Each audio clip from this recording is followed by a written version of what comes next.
Okay, Mom. All right. All right, good evening. I'd like to call the Board of Trustees meeting to order on Tuesday, February 19th at approximately 6 p.m. Would you please join me in reciting the Pledge of Allegiance? Allegiance to the flag of the United States of America and to the republic for which it stands, one nation, under God, indivisible, with liberty and justice for all. Roll call, please. Reno. Here. Baker. Here. Bell. Berto. Here. Duffy. Here. Kanako. Here. Dashki. Here. Approval of the agenda. All in favor? Aye. Approval of the minutes as published. I'll make that motion. Any changes, additions, comments, deletions, grammatical remarks, other errors? All in favor? Aye. Comments and correspondence. Is there anybody in the audience that would like to make a comment about a non-agenda item?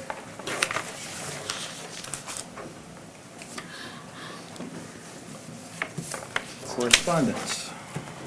Okay, there are a number of pieces of correspondence in the meeting packets. If you go to page 11, that's where it starts. The first one is a letter that Rob Zoschke received from Frank Weber of the Kiwanis Club, stating that they would be making a donation of $300 to the youth center, but also stating that at their January meeting, the members of Kiwanis elected to disband their club. Then next is a thank you letter from the Wisconsin Historical Society, Door County Campus. Humane Society, sorry, for a donation that was made to them. Then there's a letter from Jeremy Ashower of the DOT explaining what the schedule will be for the work on the Highway 42 project. There's also a call log for the fourth quarter of the year from the Door County Sheriff's Department, as well as a summary of calls sheet or incident report totals from the Sheriff's Department. And then there's an email from Kim Erzinger in which he mentions that there are some vehicles that are being left on the street during snow events. Where is 10576? Was it Country Walk? That's up by the Country Walk shops. It's a pig, isn't it? Yeah, that's a big. Big? Yeah, that's a pig. Okay. I was more interested at 10641 North Bay Shore Drive on page 16. Why is that interesting to you? Oh, wow. That was me. I'm interested in that one too. I've never heard that. Jeez. Okay.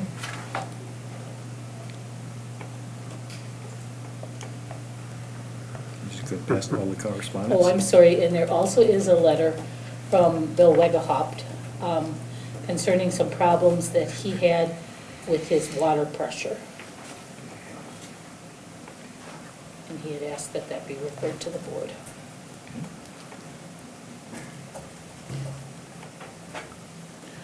New business items. Presentation by Dan Kane, Door County Emergency Management Director, regarding the relationship between emergency management and local government. Good evening, Dan. Welcome. Good evening, thank you. Lighting okay? Yeah, you're okay. You will be okay when you turn around. Okay. All right, thank you for having me. I want to thank the board for allowing me to present tonight. As Dave mentioned, Dan Kane, I'll talk about that in a second. Here to talk about emergency management. Just want to get a quick show of hands where everybody's at with emergency management. Have we heard of it before? Do we know what it is? Somewhat, first, second, third level. Okay. Essentially tonight, it's just going to be a brief overview. I just want to take 15 minutes or so to kind of go over what it is, kind of bring everybody up to speed. It's a very basic overview of emergency management and how, at the end, it's going to kind of tie into how it affects the local level and you guys here at the local level and how you guys are a part of that, so. I Dan, would you explain your position in the county? Absolutely, I'll do that in the next slide, actually. Perfect. Who am I? 28 years old from Green Bay, began my career in law enforcement. I've always equated it to being on the right highway but the wrong lane. Found a passion in emergency management soon thereafter and followed that path. Been happy with that decision. So I was in emergency management beginning in 2014 with Brown County, moved into Appleton, and now I've started with Door County in May of last year.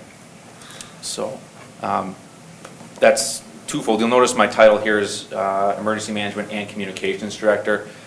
So I do both emergency management for the county as well as the 911 Communications Dispatch Center. I'm the director of both as part of my position there. So, and so the first half of this is going to be kind of going into what I do as a county emergency management director then. So what are we talking about today? Emergency management, the discipline of dealing with risk and risk avoidance. And this kind of gives you a brief, 200-year or 100-year history of emergency management, one slide, but essentially began with the Cold War. I wasn't around back then, but back when it was the civil defense era is when we kind of started off in our early stages. 1978, FEMA was created.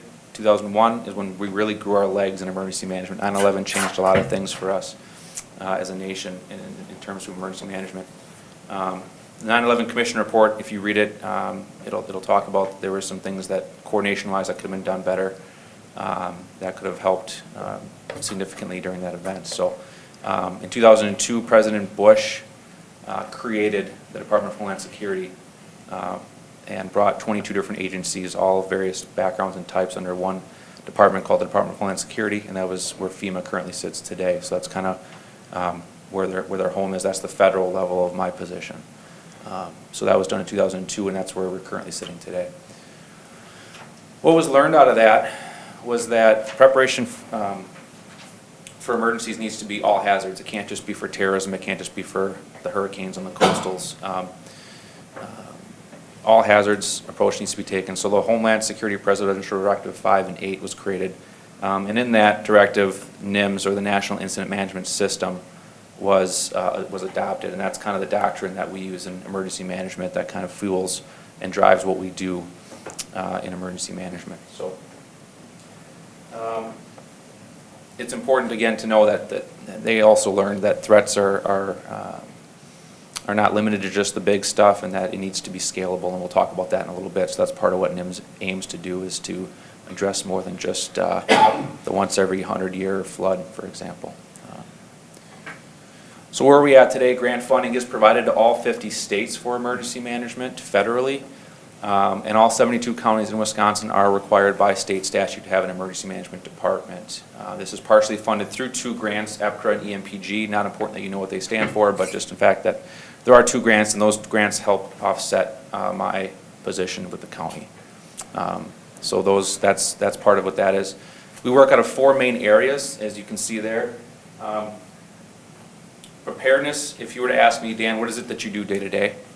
Preparedness, that's where we sit majority of the time, sometimes mitigation until something happens, then we can move into the other phases and we go through the cycle. But preparedness is where I sit for day-to-day operations.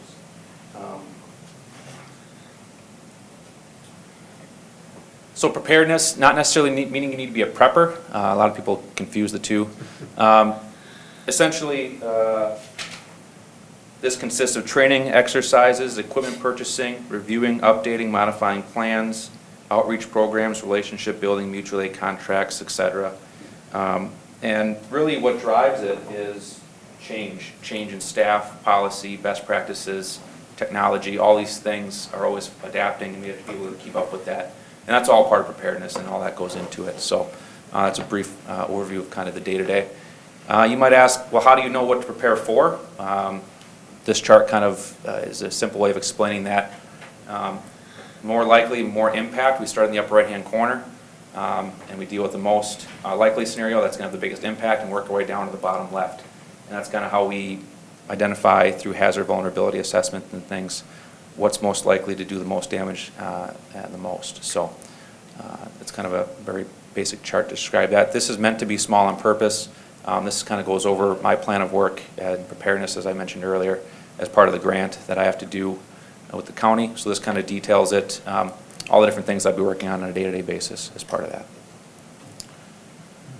Moving into phase 2, we have response. People hear the name emergency management, they think that I have a pretty heavy role in response.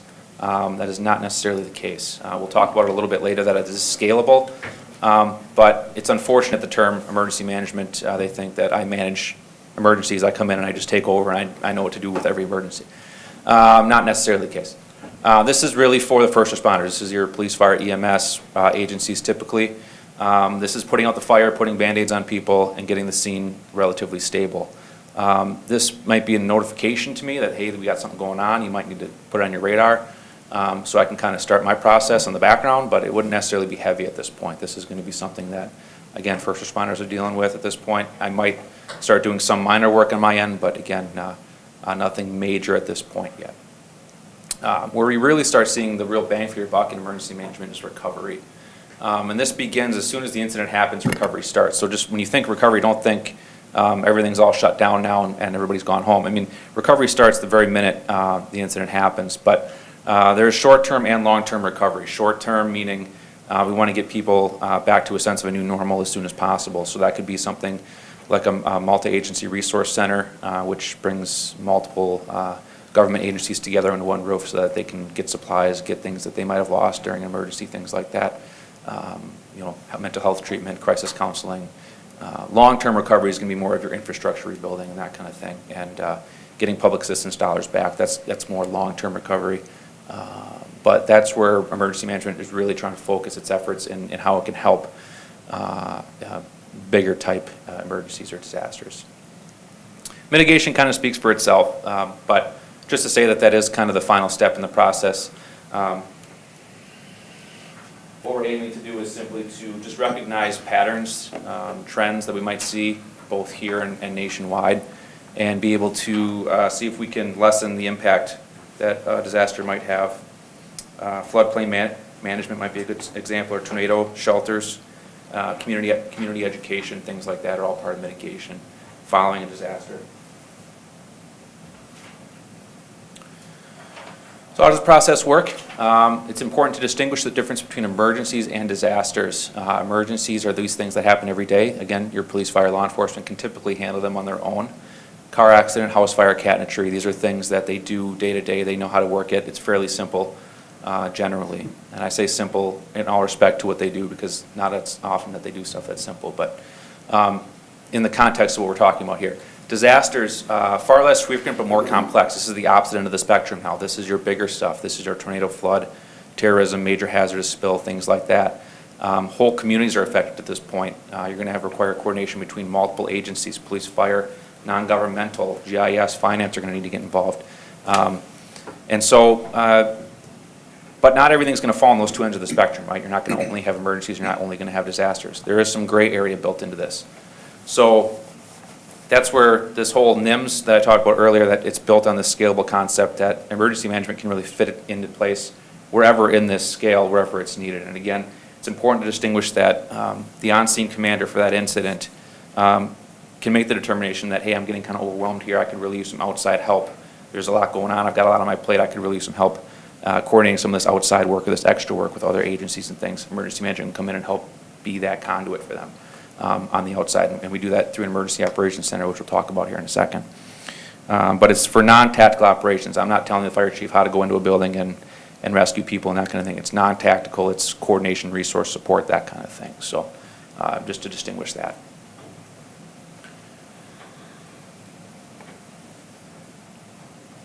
So how does it work? The incident would occur here at the local level. Local resources, at this point, we're assuming it's a large enough disaster where local responses is not going to be enough to handle. So they would declare an emergency at the local level. That would then free up resources to come up to the county level, which is where I sit at the Emergency Operations Center at the county. And I can then bring in county aid to help the locals. And then if it's to the point where multiple jurisdictions are affected and we as a county are really tapped for resources, that's when we can reach out to the state. and I have my contacts at the state that I can use to coordinate those resources into our county, and from there it goes up to the federal government if the state itself is tapped, and that's a really bad day for me, so we hope that never happens, right? So you might say, that's all great, how does this affect me? Didn't the county hire you to take care of all this for us? Yes and no. This is kind of why it's important, I think. Kind of the reason I'm here today, and I think this is why I'm wanted to address you guys tonight. Wisconsin's a home rule state. No governmental agency at any level by law will have authority over a scene. So any sort of emergency or disaster, anything in that scale, all begins and ends at the most local level. So as a county, the state can't come in here and say, here, we're here to take over the scene and run it for you. It doesn't work that way in Wisconsin. It's different across the nation. Minnesota, counties have a pretty heavy involvement in overseeing incidents at local levels just by their state statutes and things. Wisconsin, home rule is a big part of this, and that's why it's important to know that at the local level, it's ultimately on the locals to determine how a scene will be managed and run, and it really, all the decisions fall on the locals, and that is kind of what I'm getting at with home rule. State statutes dictate that a governing body of each city and village or town shall develop and adapt an emergency plan that is compatible with the state plan. Don't get too hung up on that. That's part of what I can do as a county to come in and help make sure that you know, once a plan would be adopted, that we can make it fit and make sure it fits with the county and the state plans and things. More important part is part number 2. Governing body of each city, village, or town should designate a head of emergency management services. State statute defines this as the head elected official or their designee. Just something to think about. Again, I'm giving you this information tonight. Just wanted to kind of present what's out there, give you guys an idea what it is, and give you my suggestions on it. But again, just wanted to present the information to you on that. So that's, state statute-wise, that's kind of what we're looking at here. Again, county emergency management will support the locals. We don't take over anything, and we respond only when requested by the local jurisdiction that's affected. And that partnership with the locals is key for the success of this thing. So if I can have 19 or 20 contacts across the county and a disaster come and hit 5 of them, I know I can go to 5 people and I can coordinate the effort a lot easier than doing it all myself. So this has just kind of been the trend we've been seeing nationwide as far as natural disasters, and the most popular, I would say, man-made right now is the mass shootings going on. So I just wanted to put that in there, that these things are on the rise statistically. Also important to note that mass shootings specifically, most of them, if you look at the graph, it kind of talks about population-wise, most of this, over 60%, are happening in Door County-sized towns, Door County-sized communities. These aren't happening in necessarily the Milwaukees and the New Yorks. So just something to think about. Again, I don't want this to be anything to scare you guys. That's not the point of this. It's just that, as I'll talk about here in a second, that I don't want us to be ignorant to the fact that it can't happen anywhere.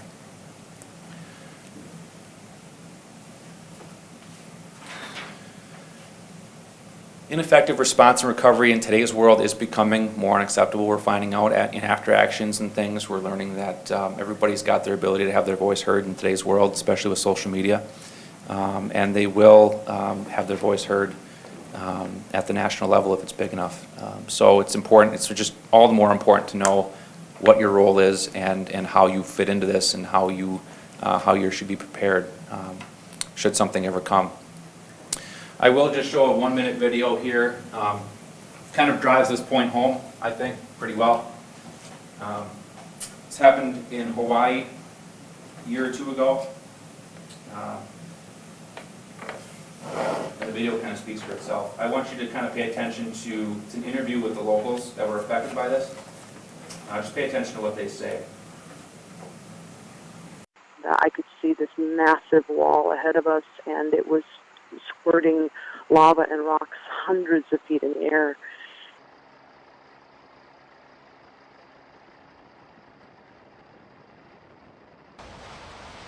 Right now, it looks like my house is cut off. So until those vents stop venting and they're able to clear the roads, we're not going to be able to get to it.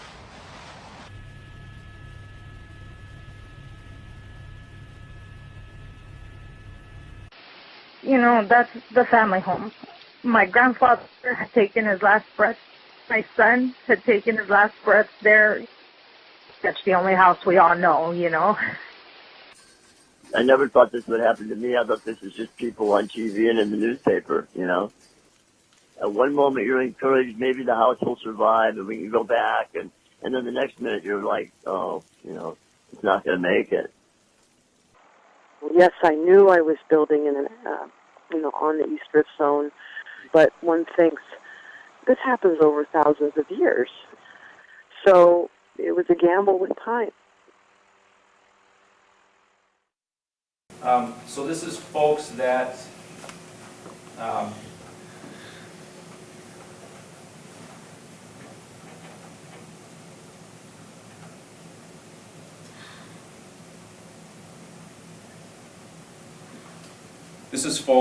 have a natural volcano in their backyard, and they never thought it would happen to them. I guess it just kind of struck me as kind of odd that you'd have something like that in your own backyard and you still think it wouldn't happen to you. Again, I hear it a lot, and the only reason I bring it up and I push it so hard is because I hear it a lot. Not specifically here, but just in general in the EM community, you hear it a lot that we're a small town, it's never going to happen to us. We never had a history of it happening, and thank God we've been very fortunate in Door County that we haven't had a lot of the major kinds of things. But again, I just want to drive the point home that all it takes is one event to cripple a community, and that it's when, not if, something will happen. And again, it doesn't necessarily need to be the biggest of things. We're on a peninsula, I hear that a lot too. Something that might, resource-wise, we might get tapped out a lot sooner than maybe somebody who's got a lot of resources surrounding them. So that's key point. Oh, that's the end of my slide anyway. So again, just important, just takes all of us working together, and don't go rogue, I think is the key part here. And this was a lot funnier when he first fumbled it. Anyway, so here's my contact information.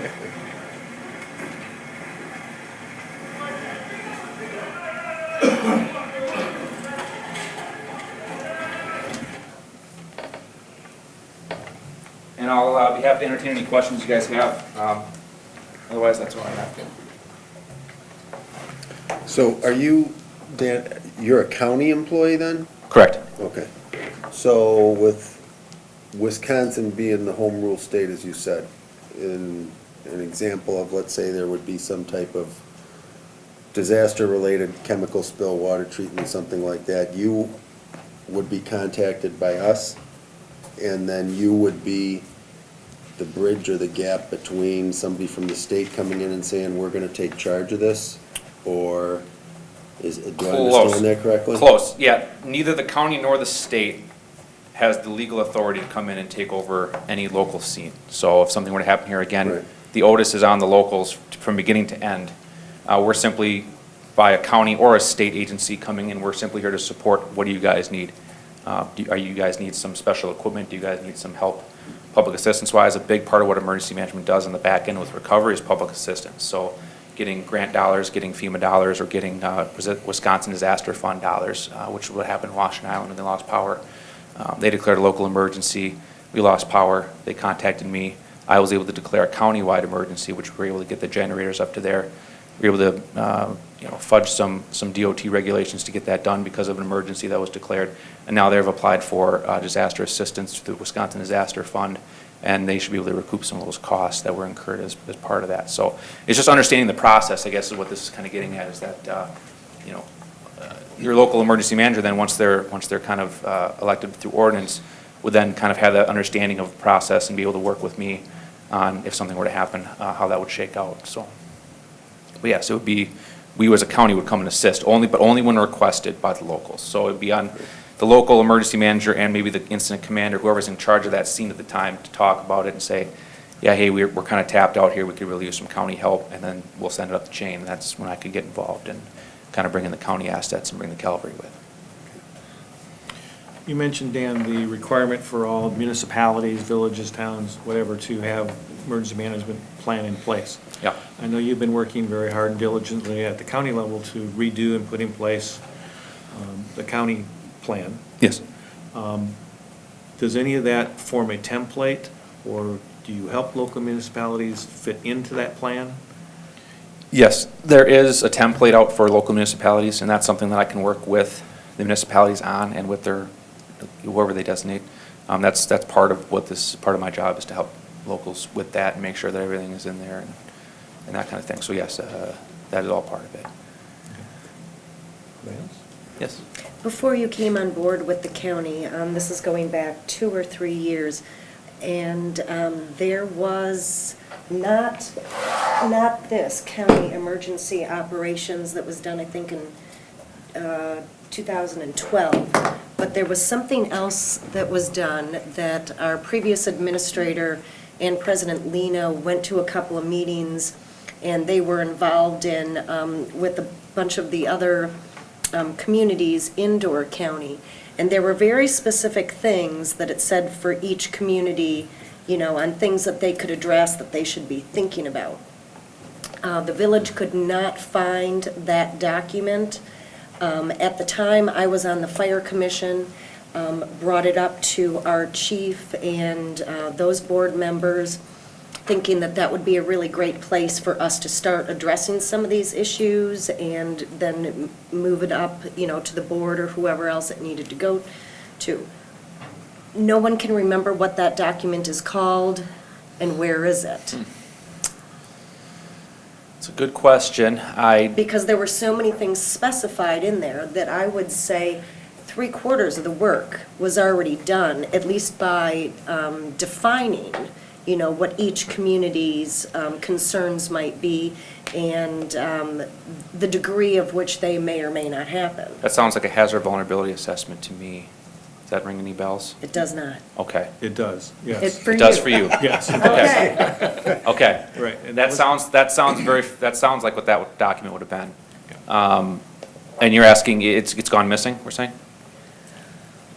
Well, it was never distributed widely. I see. And I could not get our fire chief to get a copy of it. Okay. For us as a commission at that time to review it and to talk about how Sister Bay could address some of those things that were already in there. Yeah. Can we get that? Can the fire chief get that? Can we have all of Would that the be part board of an members? overall emergency management plan that we should be preparing? Yeah, or working with you? ideally, yeah, part of the emergency management plan would have a hazard vulnerability assessment in it. It's kind of that chart I talked about with the degree and the Yep. severity. Great. That's essentially what that is getting at, and identifying what your target hazards are for each municipality. The county has one, I just have to dig it up. And, but each municipality can make one. I don't know, specifically 2 or 3 years ago, I'm not sure what was worked on. I still have a lot of old files to go through yet, so I could still see if I could find that document and distribute it to you. I just haven't come across it just yet. Okay. Right. But absolutely. I'm starting to remember some of this. Okay. Okay, that's good. That's back when one of the prior consulting groups was in EMS, and EMS and emergency management were in the same Sure. package. Somewhere in there, they started working on that local assessment of potential hazards. And I remember very well, Sister Bay and Zeke and I were working on that, and I thought we brought it here at one point in time, we laid it out. As you Well, talk I about just the remembered, hazards. we had it in the packet, but we Right. didn't have a Here's hard hazard copy. analysis and mitigation, is this it? But that was part of the Okay. start of the plan.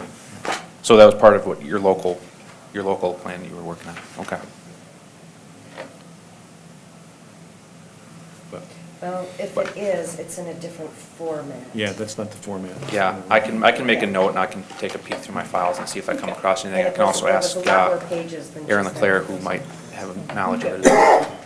Okay. The other thing, I believe in the village's bylaws, every board member is supposed to be NIMS certified. I don't know, I am, but that was a long time ago. I don't even know if I'd have to be recertified or whatever, and maybe we should, if it's in our bylaws, that we should make it a priority that we address that. Everyone, if they haven't been to it, that they Is do that the it. video that would have been taken at like the library in Yes, that was the Sturgeon one. Bay? Yes, Okay. at that time, yes. I watched it, I couldn't tell you a lot. Hey, But I remember, when you say NIMS, I remember NIMS and the Yeah. library in Yeah. Sturgeon Bay. It never runs out. There's no expiration date on NIMS or ICS, but that's not to say that a refresher is never a good thing. Sure. But, legally, it never runs out expiration-wise. But that's something, again, that if you want, you reach out to me and I can set up a training, or I can bring you guys and I can get you guys all trained up. That's not a problem. A lot of the stuff in the early stages of NIMS and ICS, it's all online. You can do it yourself at your own leisure on the computer. It takes an hour or two. That's not as fun. Yeah, right, yeah. Yeah, if you guys want to come to a class, I guess I could teach it to you, make you sit through it. But, So did you guys want to set something like that up? Yeah, we'll talk about, put it on an Okay. agenda. Does Chris have any comments, questions, suggestions? No, Just- Dan and I know each other well, we talk all the time. Okay. A couple things, the NIMS thing that Denise talked about, the fire department had offered to be the holder of all that information, because in order for us to apply for grants and things, we have to be NIMS compliant, and part of us being NIMS compliant is being you being NIMS compliant.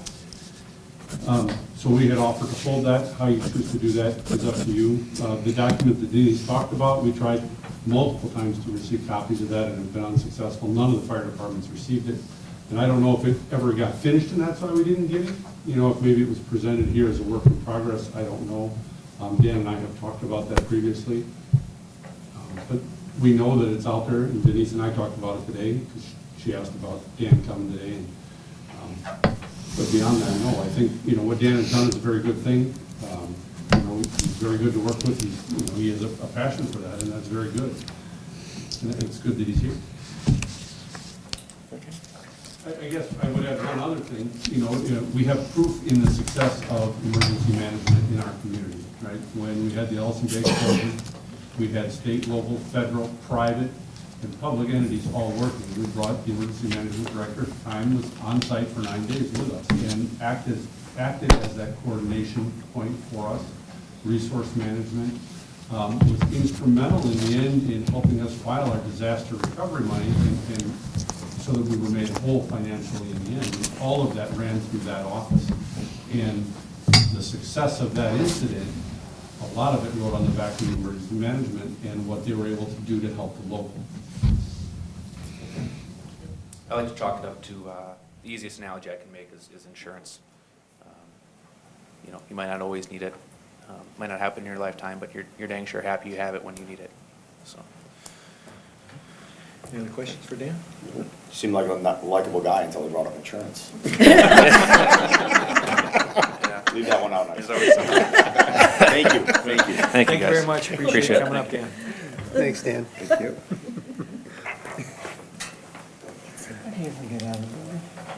It's coerced. It was a work in progress. It was never finished. Okay, but I'm saying it would. Cleared off a lot of tabs at Husby's on Saturday. Yeah. A ring binder Yeah. in the village, maybe for roughly 3 It's why it works. Yeah, I think it was short after I came on the board, because I was listening. Because I wanted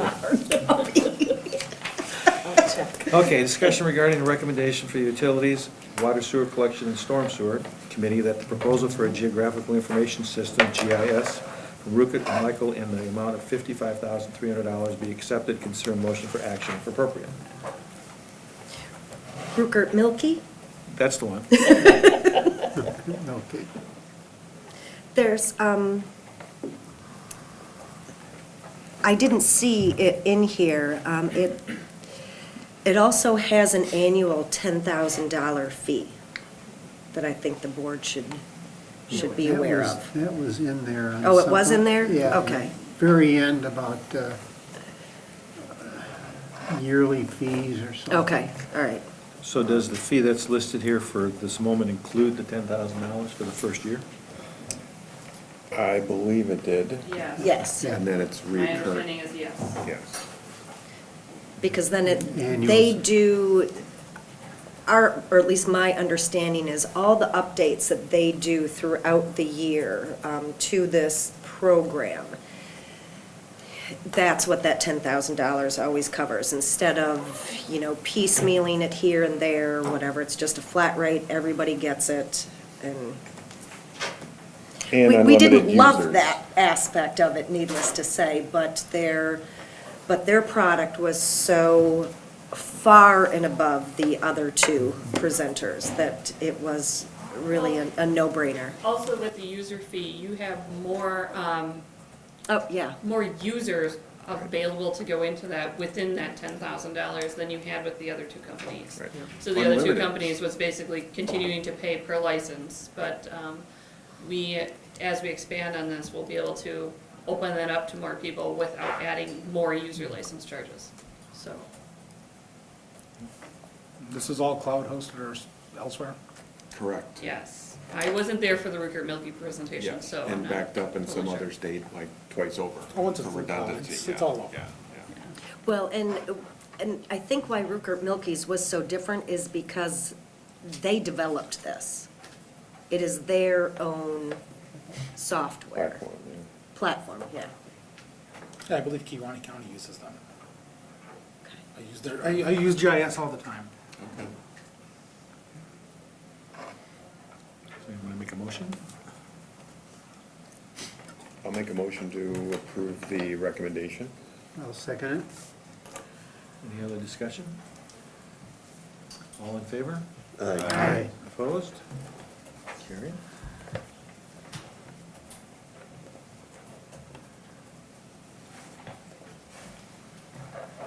Item 3, discussion regarding the request from Mike Scally, the Utilities Director, that the village board declares a 2001 F-350 truck with a utility box, a 2018 Chevrolet Silverado pickup truck with box, and a 1989 150 kilowatt generator with controls to be surplus village equipment, and refer the matter to the Utilities Committee for further action. Consider a motion for action if appropriate.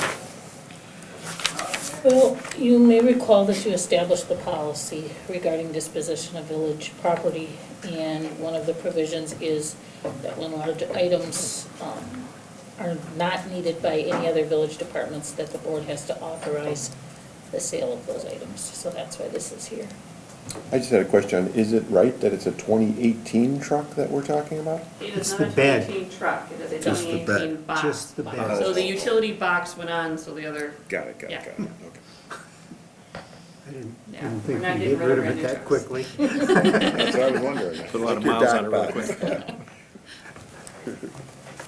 I realize Mike's not here, but why aren't we taking that utility box off? Do you have any idea on that 2001? So the F-350 with utility box. It's, I believe it's just used and abused. I guess I don't really know. I don't know whether it doesn't Sure. fit. So I'm my answer is I don't really know. I'm guessing it's a different size truck. Yeah. Okay. I'm guessing it's, the 350 is a big truck. And that box may not fit on, The 450 that we Yeah. needed. So the purpose of this is to give permission to do this and send it back to Utility Committee to do. so we can To decide how to, what to- dispose of it. Yeah. Yeah. So moved. Second. Any discussion? All in favor? Aye. Opposed?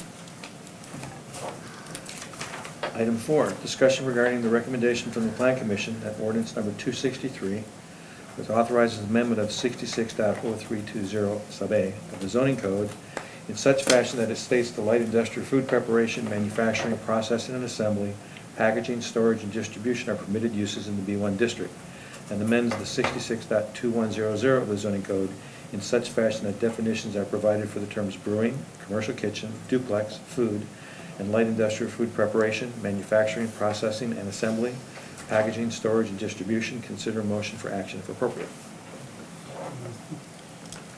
Was this done after a public hearing? Yes, Yes. and the notice is in the packets. I ask that only because if there was a public hearing, no additional testimony or no additional information can be added Oh, okay. to anything that we already know.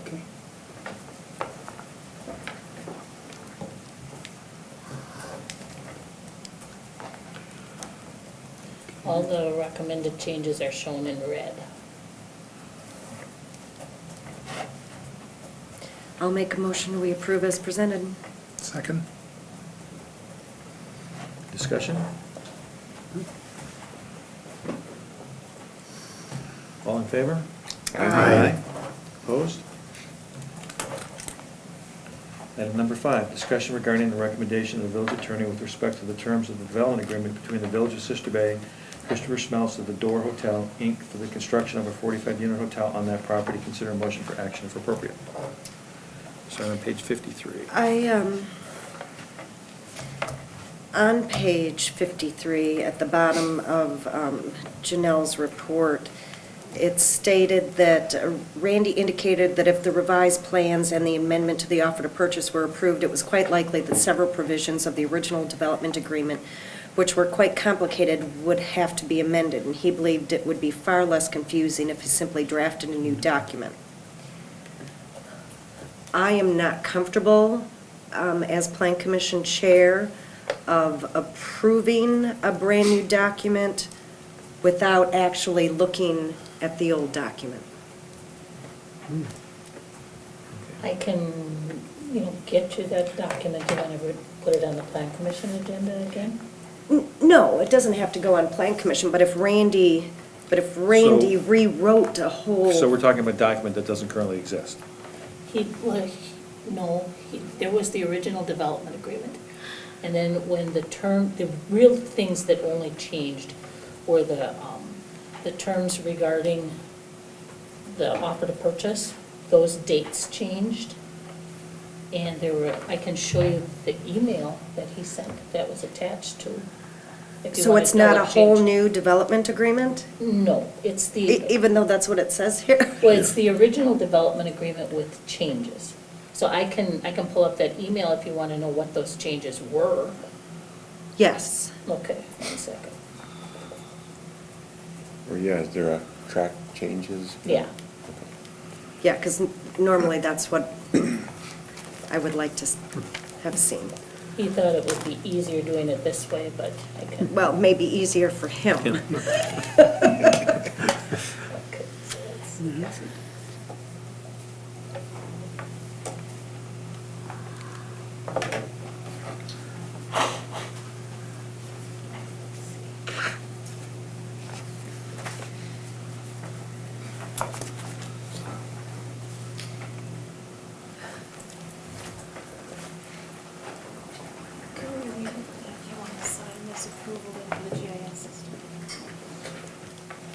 It's downloading it.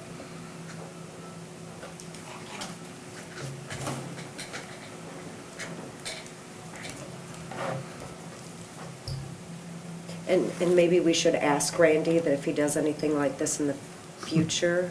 I mean, I don't know if I'm the only one who wants to make sure that, nothing else has been stricken or nothing else has been added. I agree completely with you, Denise. Okay, so I can tell you what the changes were. If you go to page 1, parcel number 1815300304005 were crossed out.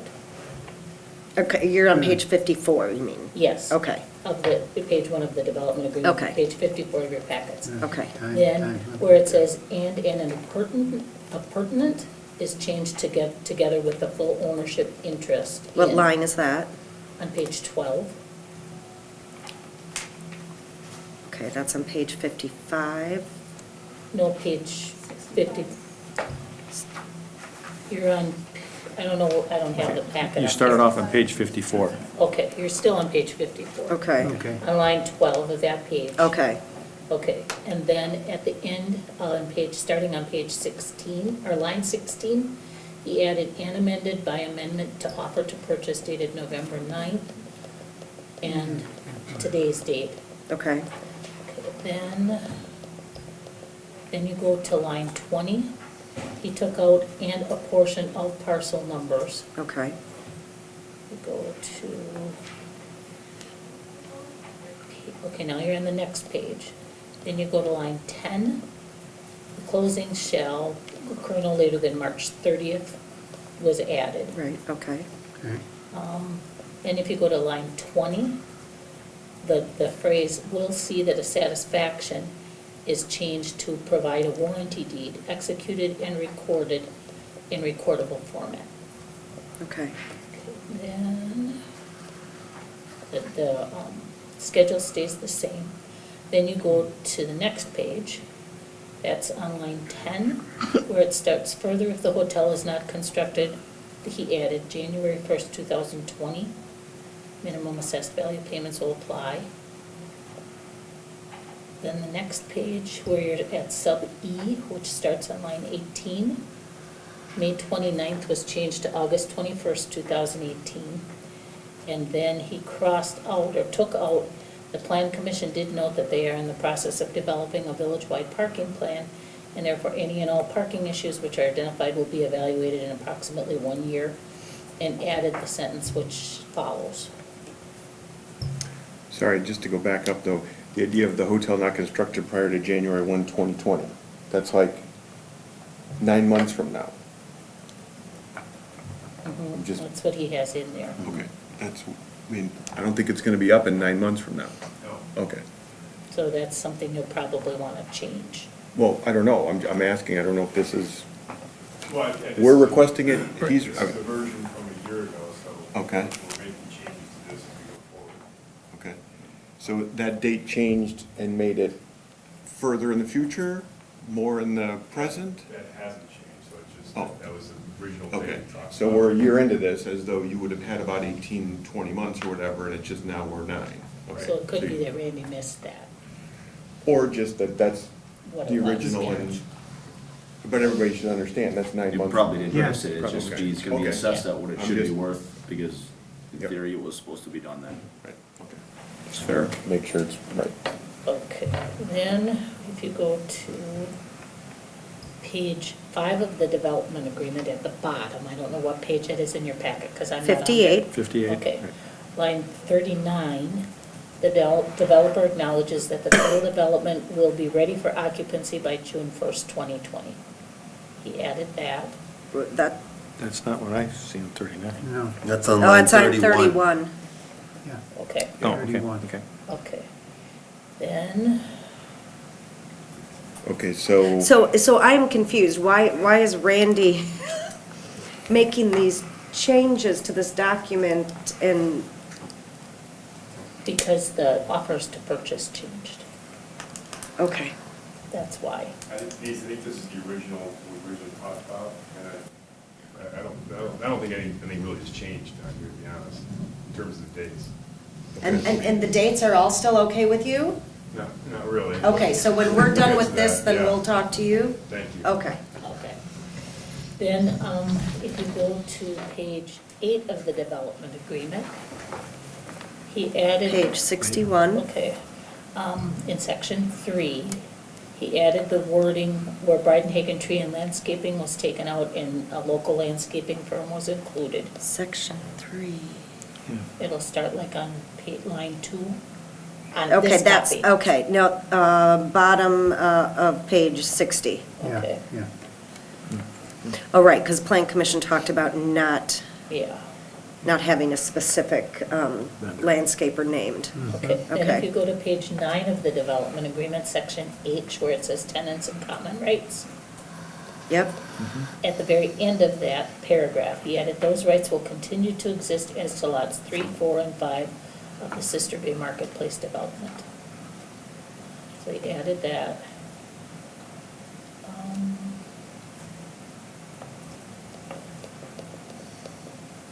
All the other conditions kind of stayed the same. Then if you go to page 14 of the development agreement, section 5 on that page. okay. Okay, that, he added, the village agrees to reconfigure the designation of lots 13 and 14 in the Sister Bay Marketplace as permitted in the declaration of such development, so long as all owners of property within the Sister Bay Marketplace plat consent to a revised configuration. He also added 6, which says the developer agrees to construct a 45-unit hotel to be known as the Door Hotel. The hotel building will include approximately 1,200 square feet of retail space on the ground floor. So he added that. Well, right there, I think we need to change that on line 16 or 17, because we talked about at Plan Commission that it just needed to be commercial space, not necessarily retail. It could be services, it could be other items. I think that's a little That's not what the plan commission talked about. Okay, so And it is should say, 1,200 square feet the right amount? That doesn't seem like a lot. It's not. Oh. But that's what was discussed and the Correct. plan commission came up Yes, with? yes. Okay. okay, so it should say, the hotel building will include approximately 1,200 square of space. Of square feet retail- non-transient. Of non-transient, okay. Okay. Okay. On the ground floor, so I'll change that. Non-transient commercial space or just non-transient space? Well, we don't want it to be transient, so it could be anything, Yeah, I'd put commercial in there, right? or commercial, or you could use commercial. But you could, Okay. non-transient commercial. Okay. That, okay.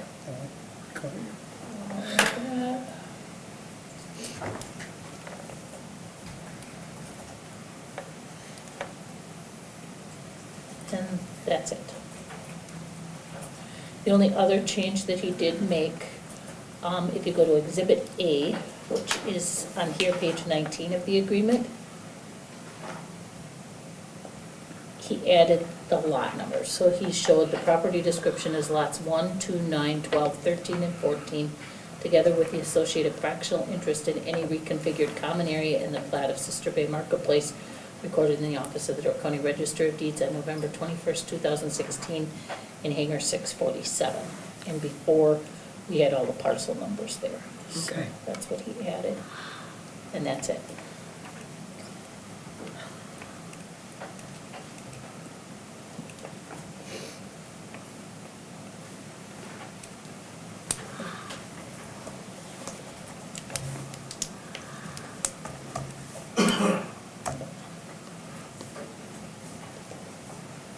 So where does that leave the plan commission with regards to this document? I think there was nothing glaring that I saw. Randy said that since the plan I mean, commission a couple had- of those requests we had made, Yeah, because he looked at the minutes and everything. right.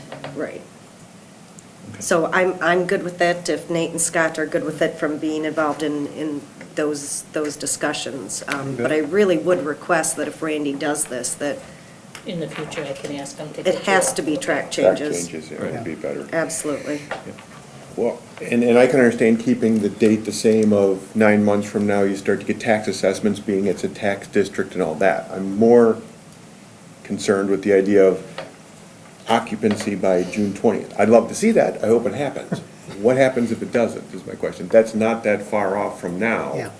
given our Right, seasonal. and I think that's unrealistic. I mean, if this document is how old already, and that was projected how far into the future, that at minimum, those, I don't know how Chris feels about it, we'll find out shortly, that you push those out a year from what they currently state.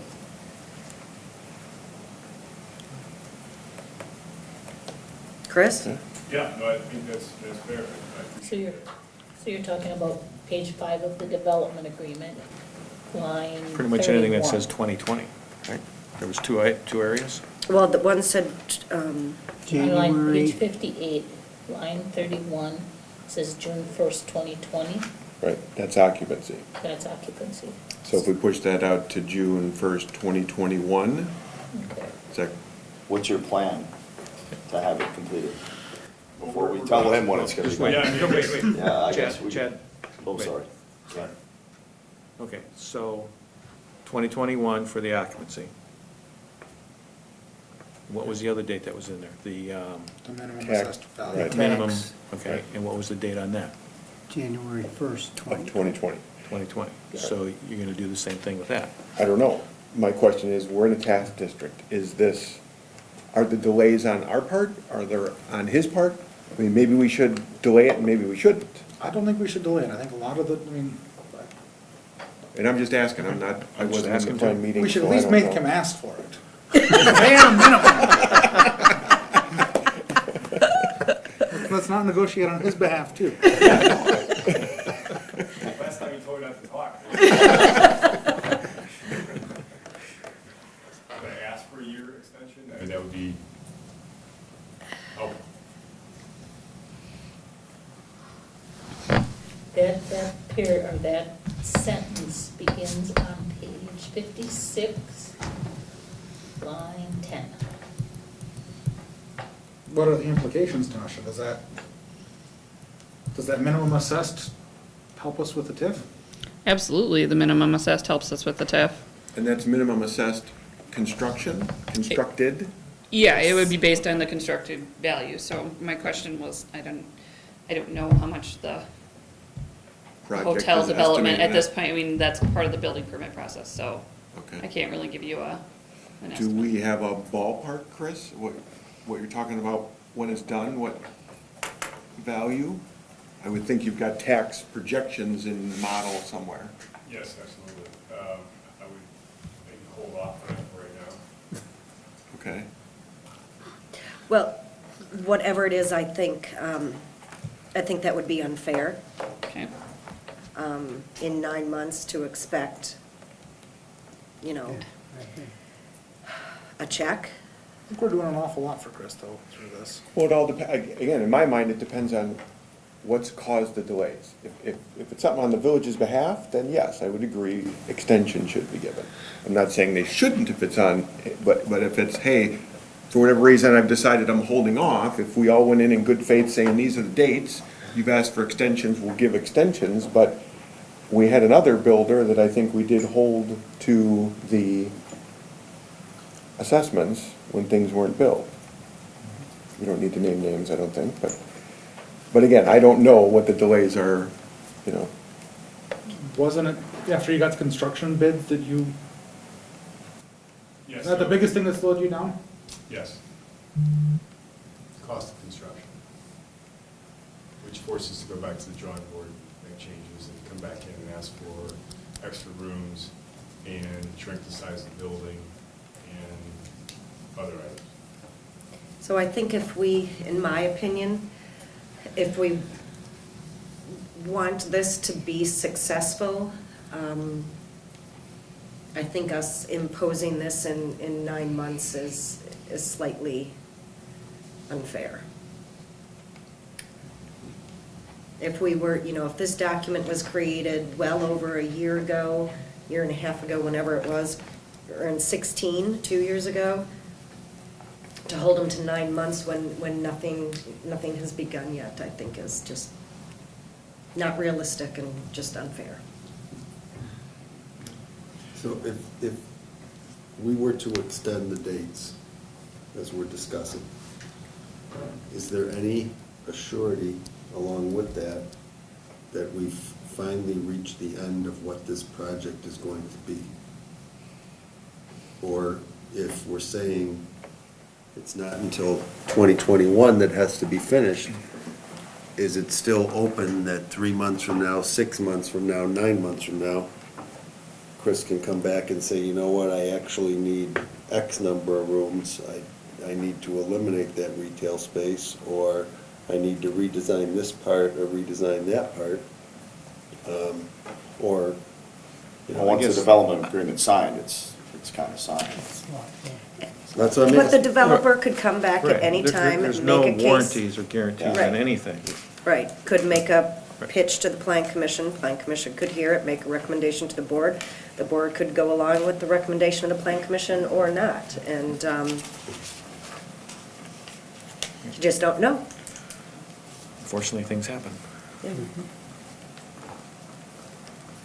To Pat's point, I don't think the village caused this delay, but I hear what you're saying, Denise. And my mind first went to, well, let's make it 50% of what it was.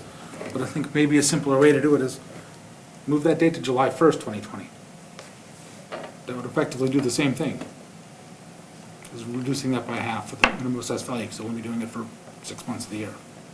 Any chance you'd be up and running by then? Well, when did it say, see, because it says occupancy won't even be Till June 1st, 21. of 21. So, correct me if I'm wrong. I often am. The whole idea behind the minimum assessed value payment was to ensure Construction that happens. construction happened and it took place and moved ahead. Right. So what it sounds like to me is, yes, he's had some delays because of construction costs, he's had to redo things. But because he had to redo things, he also had to come back to Plan Commission, which is a many-month process. It's not like you come back and ask for it today, and 5 days later, you got the approval. It could take 3 or 4 or 5 months. Okay? How many months has this project been going on? We're now just talking about signing the development agreement. Okay? So I would err on the side of go ahead and extend it to the 2021. Get this thing done so we can nail down the date of the development agreement and get it signed. If changes come after this, we're still operating off a development agreement with a start date. Okay, if we give you till January 1st, 2020 on both dates, can we get it signed and done tonight? 21. 2021. I'm sorry, that's what my head was thinking. What came out of my mouth. On both dates, I thought it said January 21 and then June 21. Yes, one is January for the assessed, So and there's then no occupancy January is, 21 for both dates, Sorry. right? I'm just. both dates are in 2021. Pat admitted he didn't know what he was saying. Are we talking? I understood you though. Sorry. On this January 1st, 2021 date, are we talking substantial completion of construction? Because if occupancy isn't being granted until July 1st, 2021, but we're going to make them construct it by January 1st, 2021, those are backwards. No, I thought that January 1st was the minimum assessed. Yeah. It would be the minimum assessed value, but normally, I guess when we think about that for other things, you're talking about somebody's, for instance, with another developer, that home being completely completed and ready to be occupied. Yep. Well, this is not ready, will not be ready to be occupied. So if we're substantially completed construction, I think you would waive the minimum assessed value charge. Oh, I see where you're going. Okay, yeah. Yes. Yeah, I would Yes, agree yes. also. Okay, Yes. but that's not what's stated in here, so I just want clarification that Yes, if construction substantial has commenced. construction is done by January 1st, 2021, Or there's no substantially charge. completed, yes, right. Okay. Right. So do you Okay, think so- that that's wording then that we should add for everyone's protection? Yes? Yes. Okay, What is so it's gonna substantial say con- further if the what hotel is defines not substantially completed prior Well, again, the to. whole idea is to get construction started. If they Right. don't start it, you assess it. Right. Right. So if it's in process and it's going, it's half done, it's 3/4 done. If it looks Right. like it's ready to be occupied for the summer, great. Right. If it looks like it's ready to be occupied by September, probably still great, you know. Okay, so how do you want that wording to But be? the foundation's poured, nothing's happened I in would 9 say months. further, if the hotel is not, if substantial, if the hotel, I don't know, further, if the hotel is not constructed with substantial progress prior to, Or how about substantial progress has not been made on the construction? that's fine. Okay.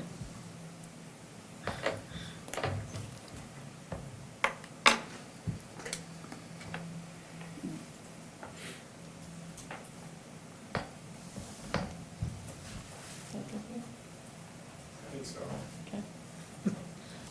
And that's by January 1st of 2021? Okay.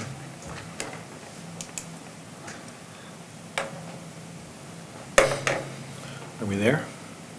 I'll make that motion. Well, as did Chris amended. have anything, did we want to ask him if he On had, that section 2, item F, the last sentence. You have to give us page numbers. Oh, sorry.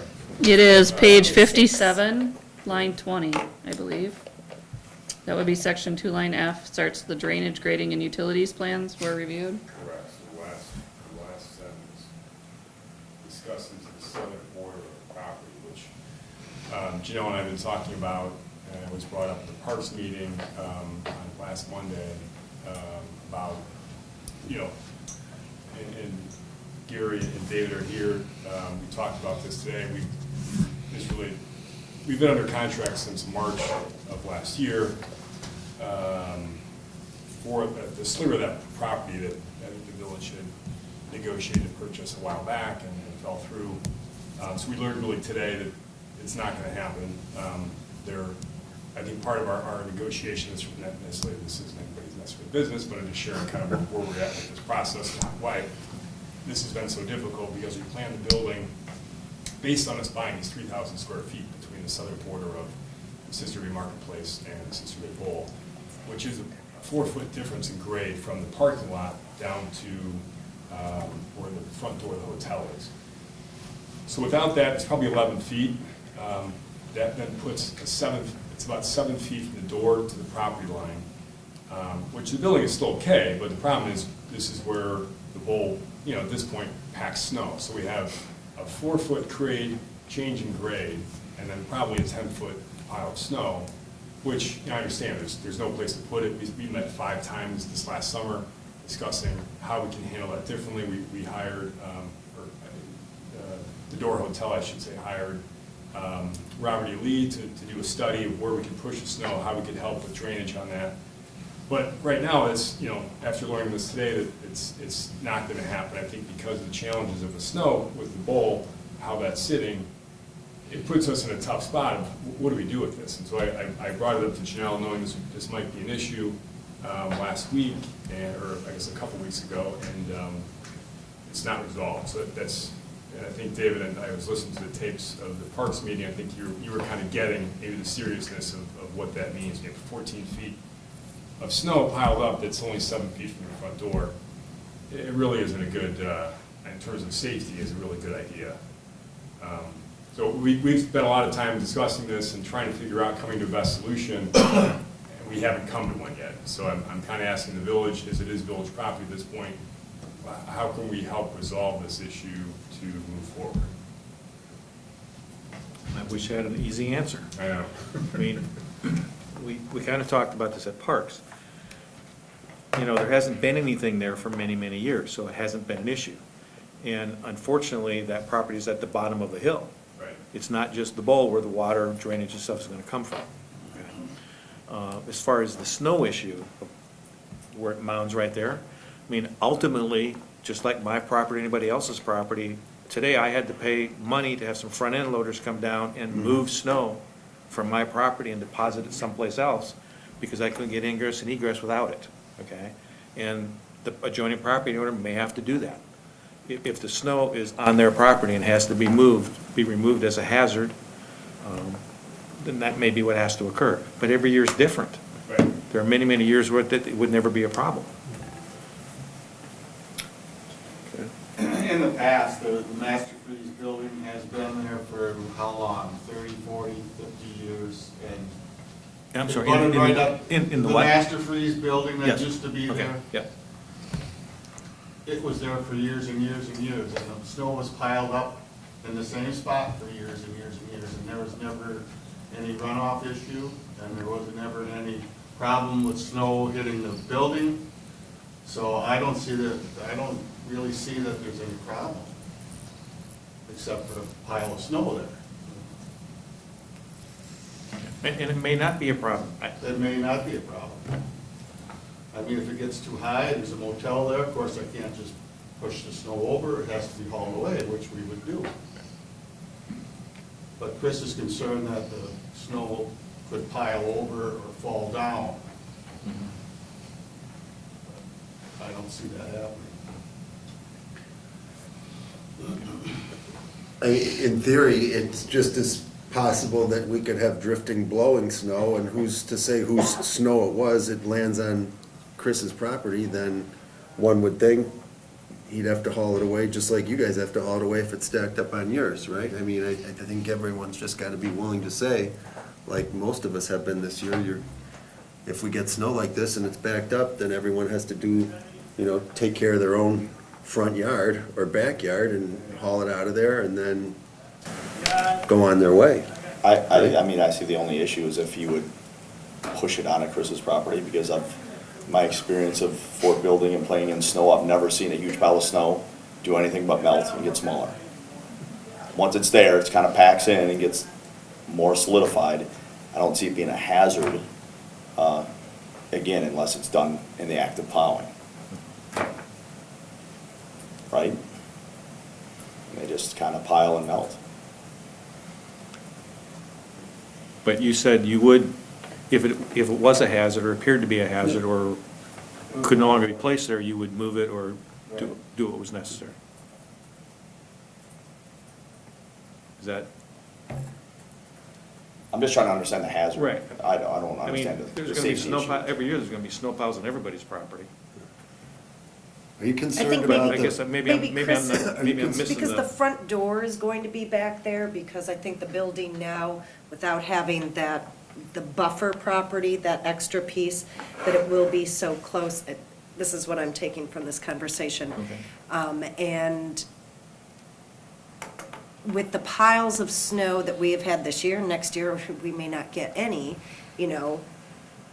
And yes, they are kind of like in the middle of the bluff, and it's not only going to be water coming from the bowl, you know, when spring comes or whatever, but when you have those huge piles of snow, there is only one place that snow is going to melt, and that is towards the hotel. And without having that larger buffer, that may or may not become an issue.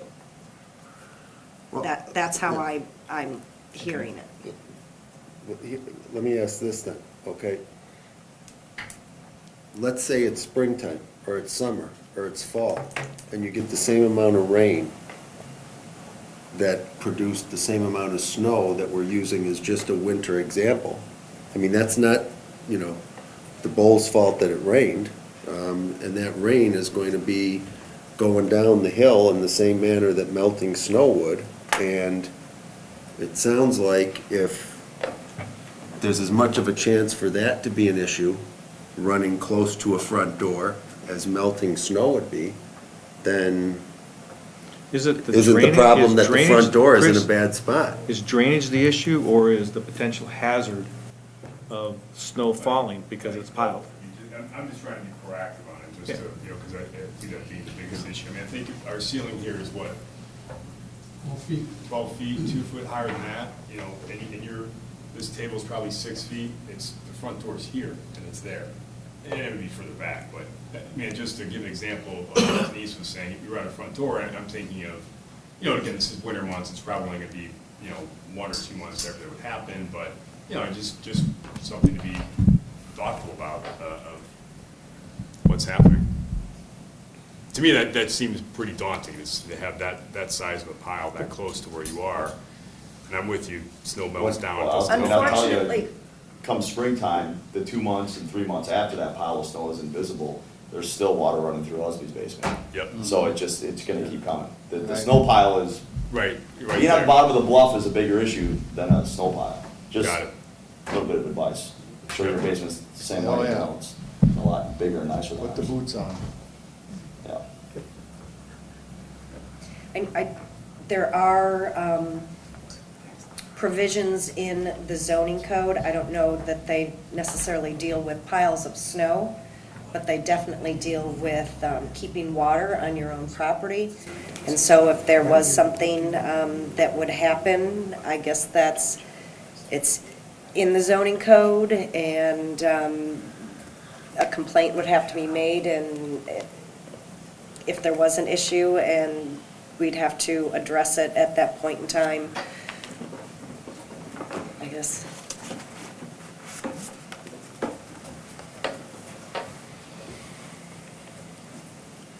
I don't know what else to say. No, Yeah. I'm bringing it up because Yeah. it's a concern, and Right. now's the time to talk about it, not if there's a problem, I guess. Well, this is probably more than it sounds saying it, but is it possible to move the front door 10 or 20 feet? Yes, that you were now kind of, have- yeah. I mean, I don't know what the layout is, that if it's possible, but if that's that important to you. Yeah. I don't It's know. more the corner, where the corner of the building is, the front door is a little further in, but. I think you really have to drill down on, you know, what is the hazard, or is the hazard actually the potential ramifications to paying guests coming in and encountering things that are less than what they expect to encounter, you know, such as, you know, melt or runoff or water, as much as snow falling down. And if, you know, if all you're concerned about is this idea that there's a hazard of high snow, that's easily taken care of the way we all take care of it, hauling it away, and like the folks in the bowl are saying they're willing to do if it's on their area and has to be hauled away. But if the hazard is water rushing into an entrance or, you know, paying guests coming into an area where spring melt or heavy rainwater any time of the year, it's not freezing, is running, then that A might not. lot of drain tile, Chris. That's not a good place for an entrance.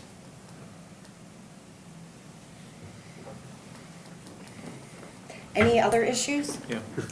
No, that was it. Appreciate it. I mean, I thank you for sharing the insight on it, because it is you know, a concern, and want to make sure we address it appropriately. We're aware of it, we can watch it going forward. Thank you. Okay. Anything else? We're gonna get there. We're gonna get there. Okay. Does anybody want to make a motion concerning this particular item? Make a motion to accept the proposal with the amended changes discussed here. Thank you. I'll second it. Any other discussion? All in favor? Aye. Opposed? Carried.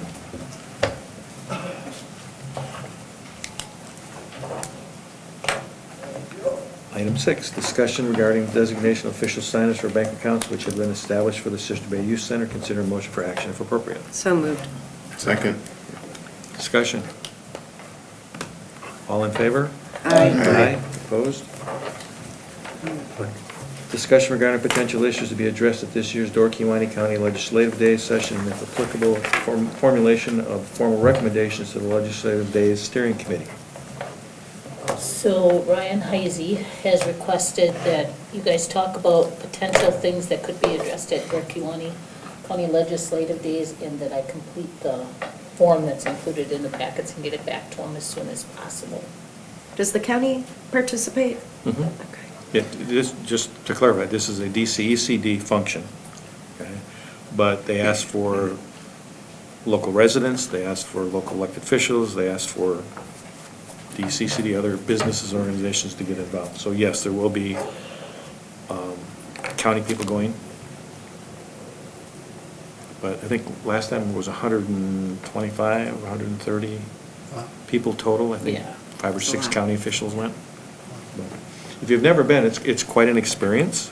It's very interesting. It's very interesting, and you go sit down and lobby with the legislatures in their office and their Feel staff. like you're banging your head against the wall. You don't get Sometimes- you don't get the sometimes- legislators, though, usually you get their staff. Yeah. I was there last time, it was very interesting to walk around the Capitol. Right. Right, sometimes you get legislators, sometimes you get staff, just depends. Oftentimes, what you can do, however, though, is if there's a particular issue and there's particular legislatures that you want to get in front of, Wisconsin Counties Association is very good at helping facilitate those particular meetings and put some additional emphasis on it, as is the League of Municipalities. They will also do it also, so. And what they're looking for is local issues, something directly affecting Door County or Sister Bay or Ellison Bay or Kewaunee. So if you know of something, bring it up. I mean, I think something that's on there all the time is just water quality. Add that, okay. I think last year, didn't you ask them to discuss the J1 regulations? Mhm. Do you want that again? Actually, I think it worked out quite well Oh, okay. for the J1. Door County Legislative Days have got a really good track record of the items that we bring to them, that normally bring 4 or 5 particular items. And there's a pretty good track record of making progress on them. Usually 2 or 3, sometimes 4 of what was brought to them that you lobby several months later gets accomplished or is addressed somehow. The legislators and their staff do appreciate local people coming and talking to them. It's kind of interesting to see 125 people walk around with T-shirts that say Door County Legislative Days or Kewaunee County Legislative Days. Is that Door County? Right. And you see them running all over the Capitol. I think this year it's dark purple, are the colors of the shirts. Okay.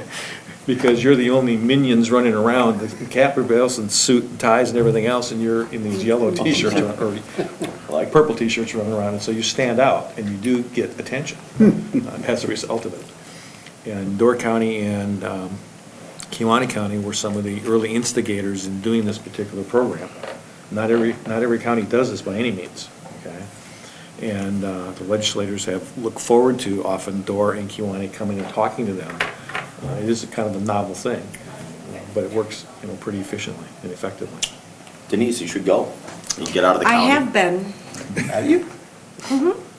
How would I know otherwise that I was banging my head against the wall? That was just a daily occurrence. Well, you would have liked the one where. I'll go. Go, sign up. So if you just want to come in, I can give you the registration. I mean, they have a dinner, I don't know, does Charlie Hendrickson still do his boils? I don't know, I don't think he's doing the boil this year. He did the last couple times. Okay. They would do a fish boil and ask the local legislators to come to the fish boil in the parking lot of the hotel. Yeah, I mean. Yeah, but everybody was there, and Right, it was fun. It's a unique thing, right? That's right. Yeah.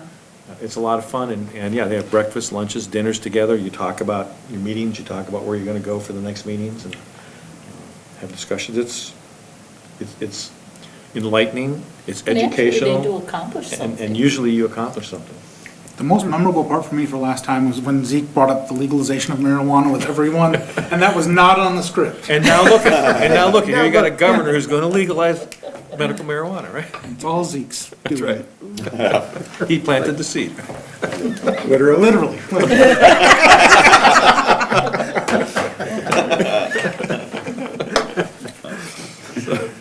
Is that what that pot outside of his old apartment? That's why you always walk that way, right? No, you didn't look closely to the sheriff report.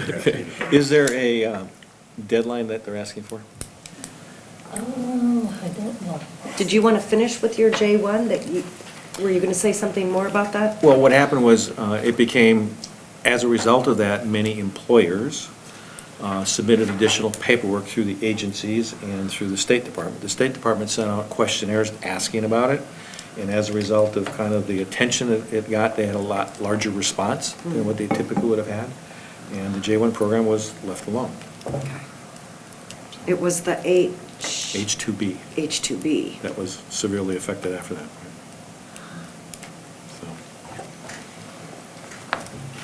So Janelle has all the information if you want to sign up, if you want to submit the information for discussion. Yeah. Doesn't give a I'm assuming date, they want you know. it fairly soon, so Yeah. if you could get it to me by the end of the week. Yeah, I think, aren't they having a meeting like March 20th? Are they interested in repealing Act 10? Let's hope Or not. 67? We'll get to that. We can ask. They may not put it on there. No, I'm sure they won't put it on there. I think it said right in here, the issue must be non-controversial. And at a local level. That it, Yeah, there is yeah. I nothing know. more local than. I know. Okay. Where are we? So for sure, I'll put water quality on there. Consider a motion to accept the recommendation of village assessor to schedule a 2019 open book session for Saturday, April 27th, from 12 p.m. to 2 p.m., and schedule a 2019 board of review session for Thursday, May 16th, from 6 to 8 p.m. The only item of note there is that board of review on May 16th will need to be at the village hall because the fire station is not available. But I'll bring you some food. Isn't that what we did last time? We didn't have food last No, year. we didn't No, have no, food. I'm talking about I food, think you board went to the review. village Yeah. hall, yeah. I think it was in the It village. was at the No, it village was hall. here last year. It was here. No, well, one of the years it was here, one was in the village hall. Yeah. I think last year was in the village hall. 2 years ago it was here. Maybe it was, No, I rember Troy giving maybe his it was testimony 2 years here. ago. Well, maybe it was 2 years ago. Yeah. Well, I remember him in both places. Yeah, Yeah. me too. With Dave. Okay, Right so now, I can't say whether or not I'll be able to make that on that particular Thursday. But at the moment, it's okay to put it in the books? Well, yeah, Denise, if we have to sit through it, you do too. I haven't gone to the last two, Chad. Well, no wonder, it's been nice. And if anybody wants to volunteer to be trained for that meeting, we can do that too, because we have Rob trained so far, but we need at least one person every year. What, newly trained? I was trained a long time ago. You need a refresher, yeah, because Oh. your training only lasts for 2 years. So what, did the training, There's a video. I got the video from, Yours has expired now. can I get that video again so I can watch that As soon as I wonderful find it. masterpiece? Yep. Okay, so are we agreeing? Yes. Yes. Yes. Yes.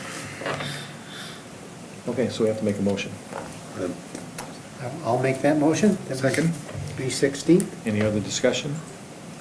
All in favor? Aye. Aye. Opposed? 6 PM. Discussion regarding the wastewater treatment facility modifications project. Consider a motion to approve wastewater treatment facility modifications engineering report. Okay, Scott, do you want to explain this one? Starting on page 127. Because I wasn't at that meeting, so I'm not going to be much help. Well, I can jump in here too if you want me to. okay, go Thanks, ahead. Tosh. The Utilities Committee has been working on a project to move forward with upgrading the wastewater treatment plant. This isn't an upgrade that's required by the DNR. This isn't something that's based on design capacity. This is simply based on the aging infrastructure at the wastewater treatment plant. Generally, plants are designed for 20-year kind of lifespan. We're going on 30 as of this year. So we definitely got our use out of everything. The guys are taking great care of things, but it is aging and there is definite areas that need improvement. So we went ahead and asked Robert E. Lee to do the engineering study, which identifies, quantifies, and determines the scope and associated costs of the project. They came back with this engineering report at the last Utilities Committee meeting. The report estimates the project will cost almost $5 million. We do expect to receive some funding, or the funding, from the DNR's Clean Water Fund program. So this would be not anything that's coming out of replacement funds or anything like that. This is something that we would have to go take out a loan for. We are also hoping to receive some grant funding from Focus on Energy and possibly from USDA Rural Housing Development Program. So we'll see where that goes, but we are looking at grant funding as well. The funding for this project, in the Utilities Committee's opinion, or the village's opinion, should be shared with the town and the utility district based on the design capacity. As a result, the estimated funding responsibility would be for the village at, based on this estimated project cost, would be about $2.52 million. We know that there are concerns with how that funding is going to shake out, but if we continue to hold up this project, waiting for that to resolve, we continue to run into problems out at the treatment plant. So the guys are literally cobbling together things to continue to make equipment work. So the more we delay, the more we run a risk of something seriously malfunctioning and then being in more trouble than we can handle right now. Yes. Next year, we pay off the loan also, right? In 2020, we pay off all of the utilities debt. The final payment occurs in April.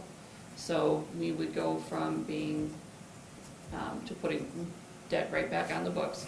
But at least part of that is already kind of built into the budget that we see, so it's not such a monster impact to rates. In the engineering report, it does say that they expect, based on this, that rates would increase about $60 per quarter. So with the funding, or with the loans going off, we're thinking more like $40 per quarter, not 60. Okay. And that's without this being shared. That's So residential rate. that's residential rates, and that's without this being shared. So there's a whole lot of questions, but that was the engineer's kind of first guess or estimate at how this will affect each customer. Okay, so just to clarify. Yep. That is, those numbers operate under the assumption that the village only is paying for it. Yes. So what we would like, or what the Utilities Committee is recommending the village board do, is accept this engineering proposal, approve it, and continue to move forward with the project. That means that this engineering report goes to the DNR for study, and that Robert E. Lee or an engineering firm comes to the next Utilities Committee meeting and presents their design phase proposal, so we can begin the design phase. So what does the DNR do with this information? The DNR needs all this information to even approve moving forward with the project, and approve that what we have here is acceptable, I guess, to them. Okay, so you I get would, that. I would say that Mike could answer more DNR questions than I can on that. So my question is, do you wait for the DNR to come back and say, okay, fine? No. And then you move ahead with the next phase? No, we need to approve it to send it to the DNR. We can't wait for the DNR. No, okay, fine, we approve it and we send it to DNR. But then you said the next step would be to get a design phase at the next utilities meeting. And my question is, wouldn't you wait till you got information back from the DNR whether they would agree with this or not? I'm gonna go with the Robert E. Lee guys and how they don't, their recommendation is that you move forward with the design phase while the engineering report is with the DNR. That would be, I guess, a question we could ask them, but I don't know the answer to that. Where was Does it take I 6 thought months it for the gave- DNR, or a year, or? Isn't there the what's timetable There in was a here? The timetable, I think, is on trying to- page 18 of They it. thought it could take them 2 or 3 months, I thought, the DNR, but I too think it would be prudent Which is to 152. wait to see in case they've got big changes, suggestions, that you're not reworking things. I also want to bring up that today I just learned that at the last meeting, and maybe I'm wrong about this, but the last major capital project the village did was the roadway. When we did the roadway, we put an RFP out for engineering contractors, design firms, okay? And we met with probably 10 or 12, and we chose Donahue. I've got no issues with Robert E. Lee, but nobody else has looked at the plant.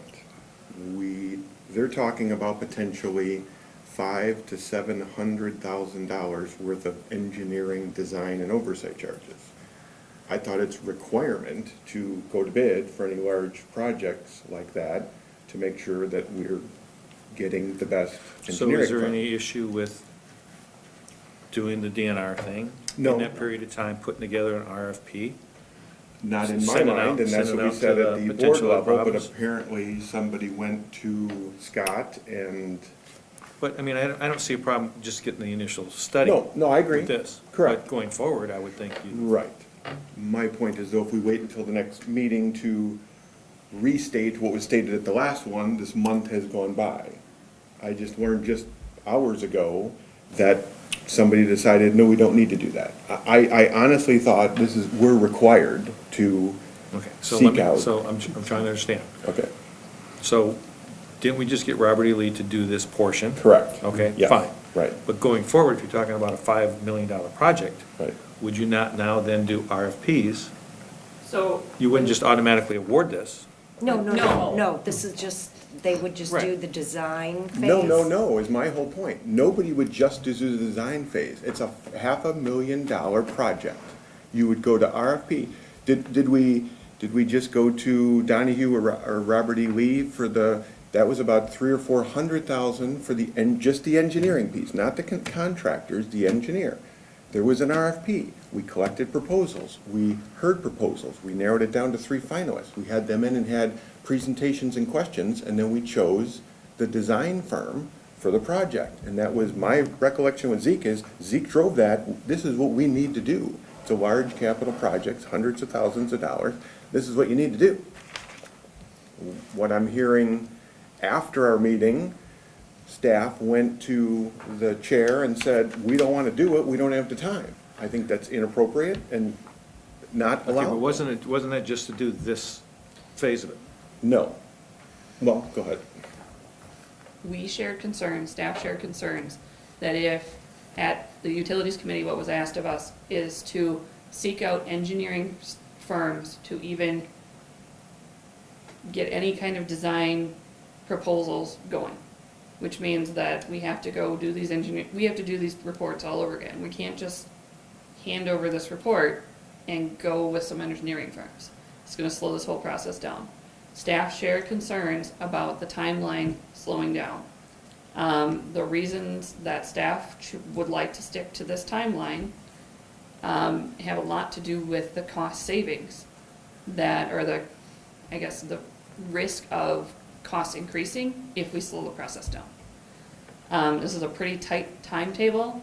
We feel like if we were gonna go with Robert E., or someone other than Robert E. Lee, we should have done that months ago, not kind of in the middle of the project. So I'm confused. Yep. That's where, Because I thought this was like the initial engineering phase. Right. Okay? And now here's what you need to do. Right. Okay? So you're gonna send that to the DNR, but at this point in time is when you would turn around and invite other people in. Or else what you're really saying is you're going to award a $5 million project without any further investigation. We're not awarding a $5 million $1 project to any construction firm. But you are saying you want to award what Robert E. Lee's proposal is 15% engineering services on a $5 million project, which is a $750,000 project to Robert E. Lee without anybody else looking at it or bidding on it, which I think is not right.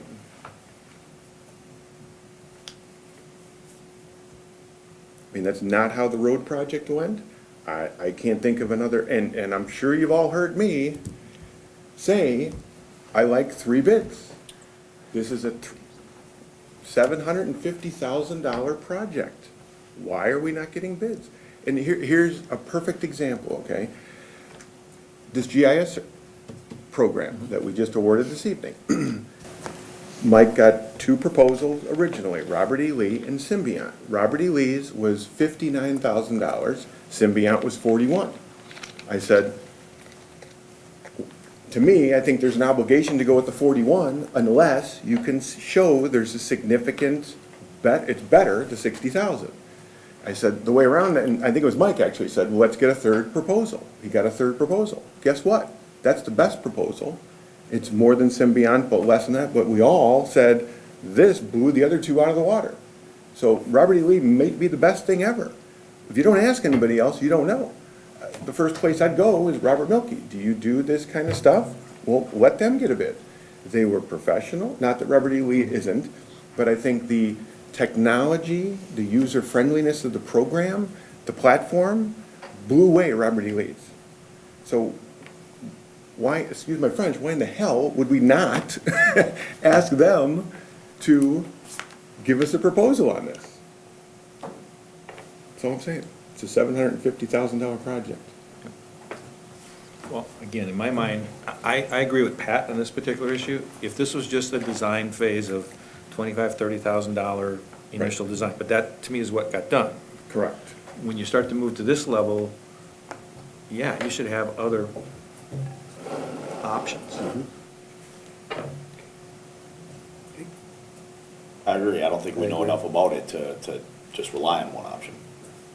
I know I don't.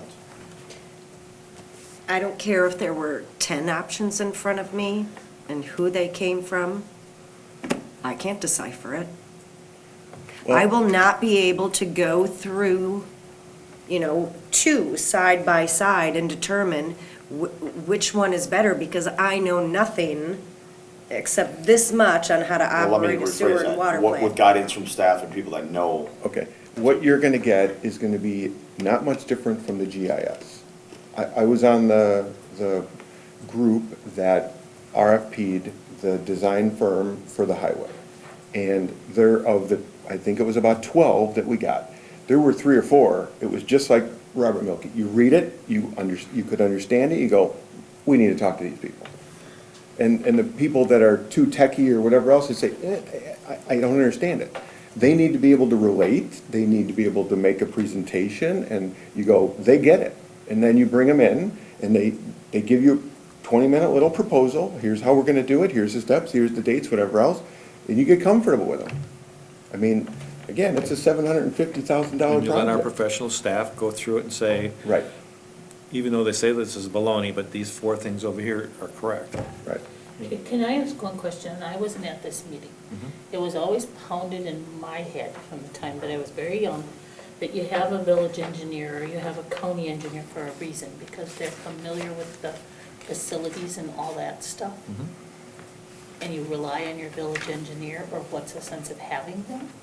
Okay, you have elected officials that hold the power or the purse string to make sure that what they're getting, not putting anything bad against the village engineer or whoever, Okay. to make sure that you've got multiple options so the money is being spent as wisely as possible.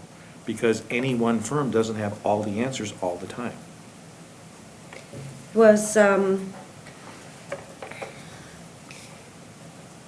if we have to go out for RFPs,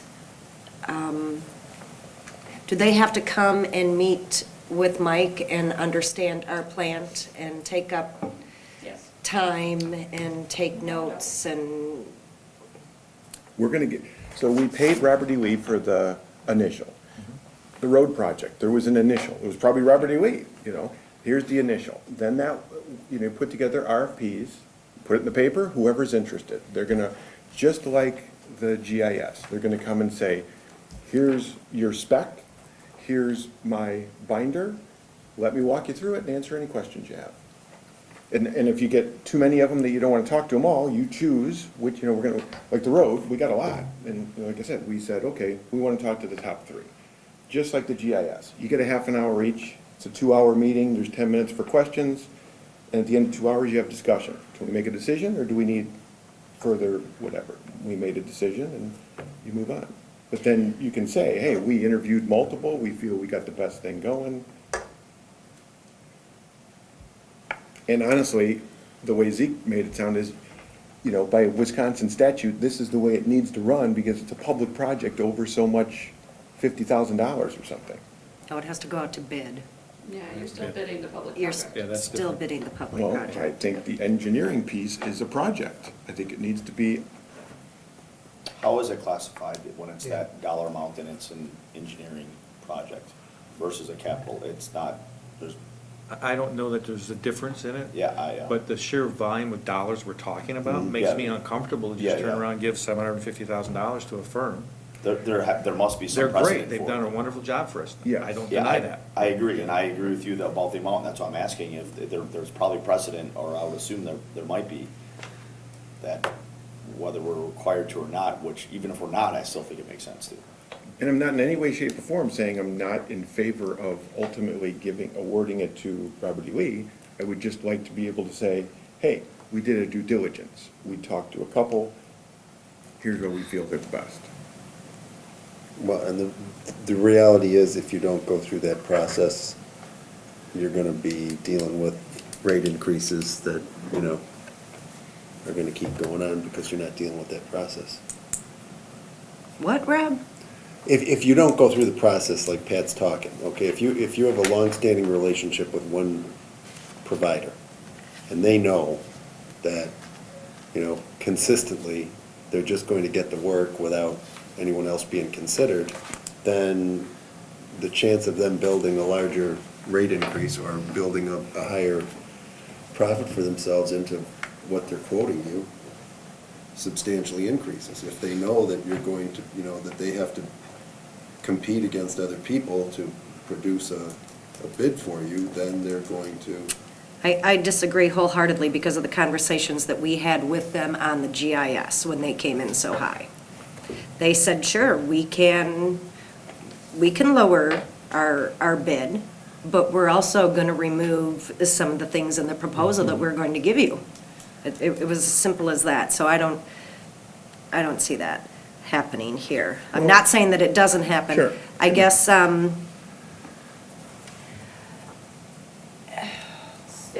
what could be the savings? What do other engineering companies normally charge? I can't believe that, I find it hard to believe that Robert E. Lee at 15% is so far out of the ballpark. If this board decides to solicit some RFPs, how many months does that put us behind? How does that throw off the schedule? Because certain things are being done at certain times of the year. So if we postpone it, let's say 2 months, on us choosing someone, does that actually then throw off because of the time of year that this work has to be done? 6 months. And then what kind of costs will be incurred in those 6 months of inflation? Will we still be gaining? Will we be offsetting? I don't have the answer to any of those questions. I'm just throwing it out there. I don't have answers either. Yeah. Other than, I just feel like this is the way it should happen. It's supposed to happen. And it doesn't matter to me, but I think, to Dave's point, as an elected official, I think it's a big project. You should engage multiple people. And this is not the first, second, or third time, I'm sure you've all heard me say this. So the idea of, well, we didn't know, or you should have told us months ago, that holds nothing to me. Because I say on everything, I would like to see 3 bids. You know? You have not changed your colors, that's true. See?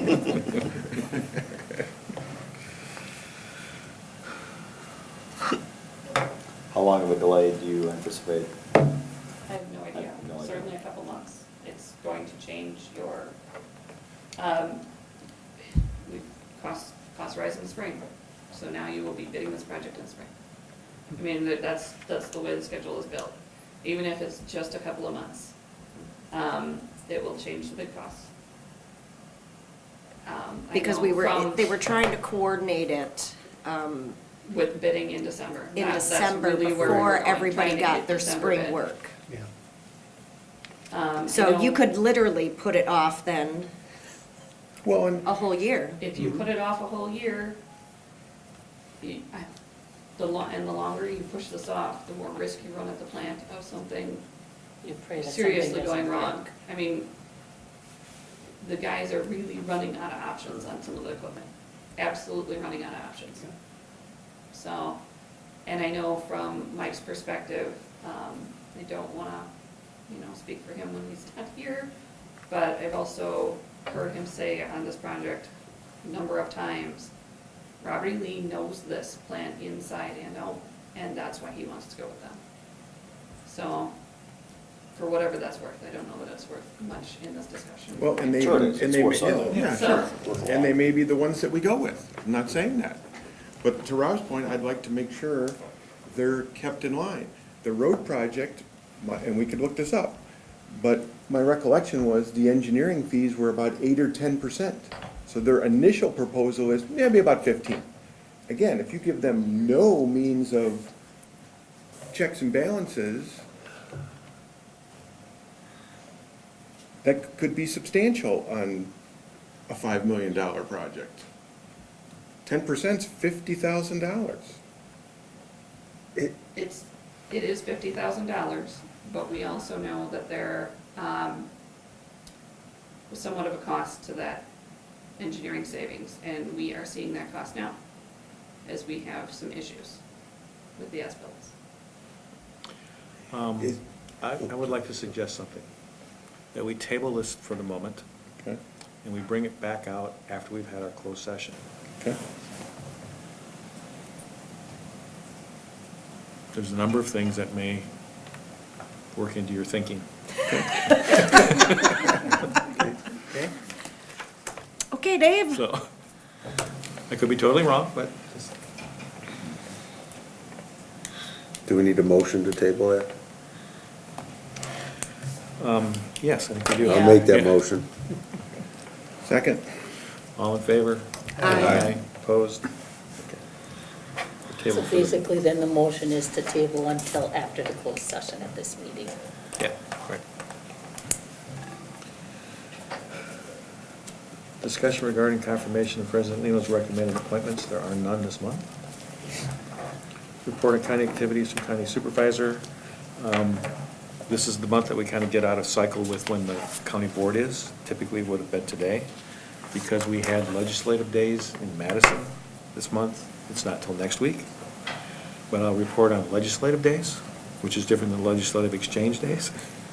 So legislative days is when all the county supervisors are given the opportunity to go down and meet the new, every year you go down and you meet the new cabinet appointees, the new governor, if there is a new governor, or the existing governor, his staff, his or her staff. You also meet with the legislative leaders in both the majority and minority of both houses. And you spend a day and a half with them, and they explain what their goals and objectives are, where they're looking to focus on things for the next 2 years. The new governor has to have his budget in by February 28th.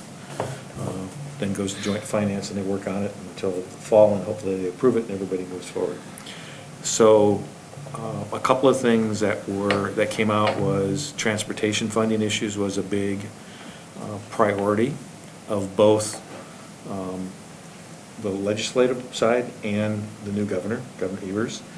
While they may be going about it differently, at least they're trying to move it forward. I think the general feeling was that Governor Walker wouldn't allow certain things to occur when it comes to transportation funding.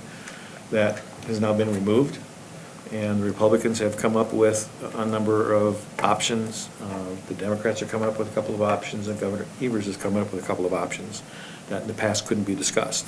They're now being discussed. So hopefully something will happen with transportation funding. Yay. Okay.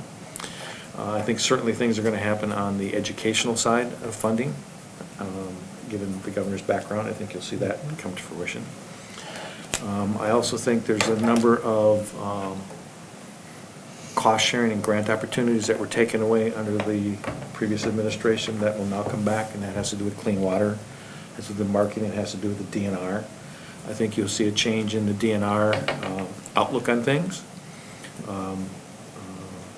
which I think you'll see a little bit more, and this is just based on what they were saying, okay? Everything still has to go through the legislative process and everything else. This is a 2-year process they're working on. I just kind of got the feeling that currently the new administration is much more open to working across the aisle on some previously contentious issues, infrastructure-wise, transportation-wise, water quality-wise, that maybe were blocked before. A good example is the, quote, the middle-class tax cut. They both agree, both sides agree, they want a middle-class tax cut. They both agree as to, quote, the dollar amount. What they don't agree on is where the dollars are coming from. But they'll work that out, okay? If they're both saying they want it, they both agree to the same amount, they both think it needs to be done, you know, they'll work that out. So, and that's kind of what we saw in the day and a half we were there, was there were a lot of things they were trying to come up with that they were willing to work on and not necessarily put up a lot of roadblocks. And this is from the Senate and the legislative side of the majority, on the Republican side, and on the minority Democratic side. So it was kind of refreshing to see them have those discussions, because the last 6 years or 8 years, there hasn't been any of those discussions at all. They were allowed to go. One of the things that was brought up was levy limits, and I don't know where that's going to go, but at least it was back on the table of trying to do something. Maybe they would index levy limits. Maybe they wouldn't do it on net new construction. It would be just be new construction. Eliminate the net part of it. That would all be helpful. Yeah. So they are talking about it, and it's really early in the game to be talking about it, which I thought was encouraging. So it was worthwhile to go there. It's always good to go to that particular conference and hear what they have to say, because they're all excited about making the change and getting on with it, and so it was good. Review the financial statements in consideration to approve the monthly bills. I handed out the financial statement, the appropriations report in hard copy form. The auditors decided to come in on Friday this year, which is a day early, and took up my Friday, so it's in hard copy form. Which the audit, by the way, is going excellent this year. All good stuff, too. Good. So. And why is that, Tasha? Why is it going excellent? It just is going really smooth. I feel like everybody's kind of settled in. They know Is us, it we because know of them. Cassell? Is it?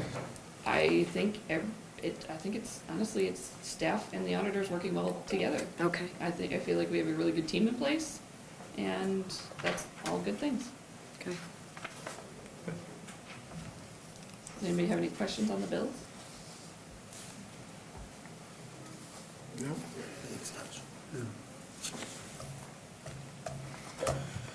I'll make a motion that we pay the monthly bills in the amount of $1,802,457.68. I'll second that motion.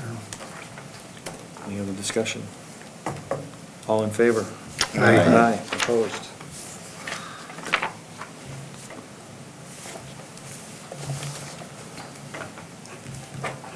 Report by the village administrator on village activities and projects. Okay, my report is there as well as Danny's and Mike Skell's. Does anybody have any questions about any of them? Yep. Where are you going to start? With you. Which one? Where are we with an administrator? Oh, I that. thought there was supposed to be something that happened over Christmas or over the holiday, never heard anything. I was going to discuss this in closed session. Excellent, okay.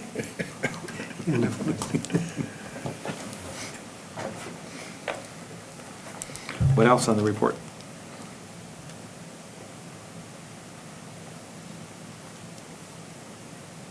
So kudos to whoever got the ice rink back open. I mean, Cody? Cody. there were a lot of, I meant staff-wise, whoever got with Cody or figured it out or got it back open, because a lot of people are out there using it. I got a lot of, how come it's not open, and now it is, and dropping sons off at that.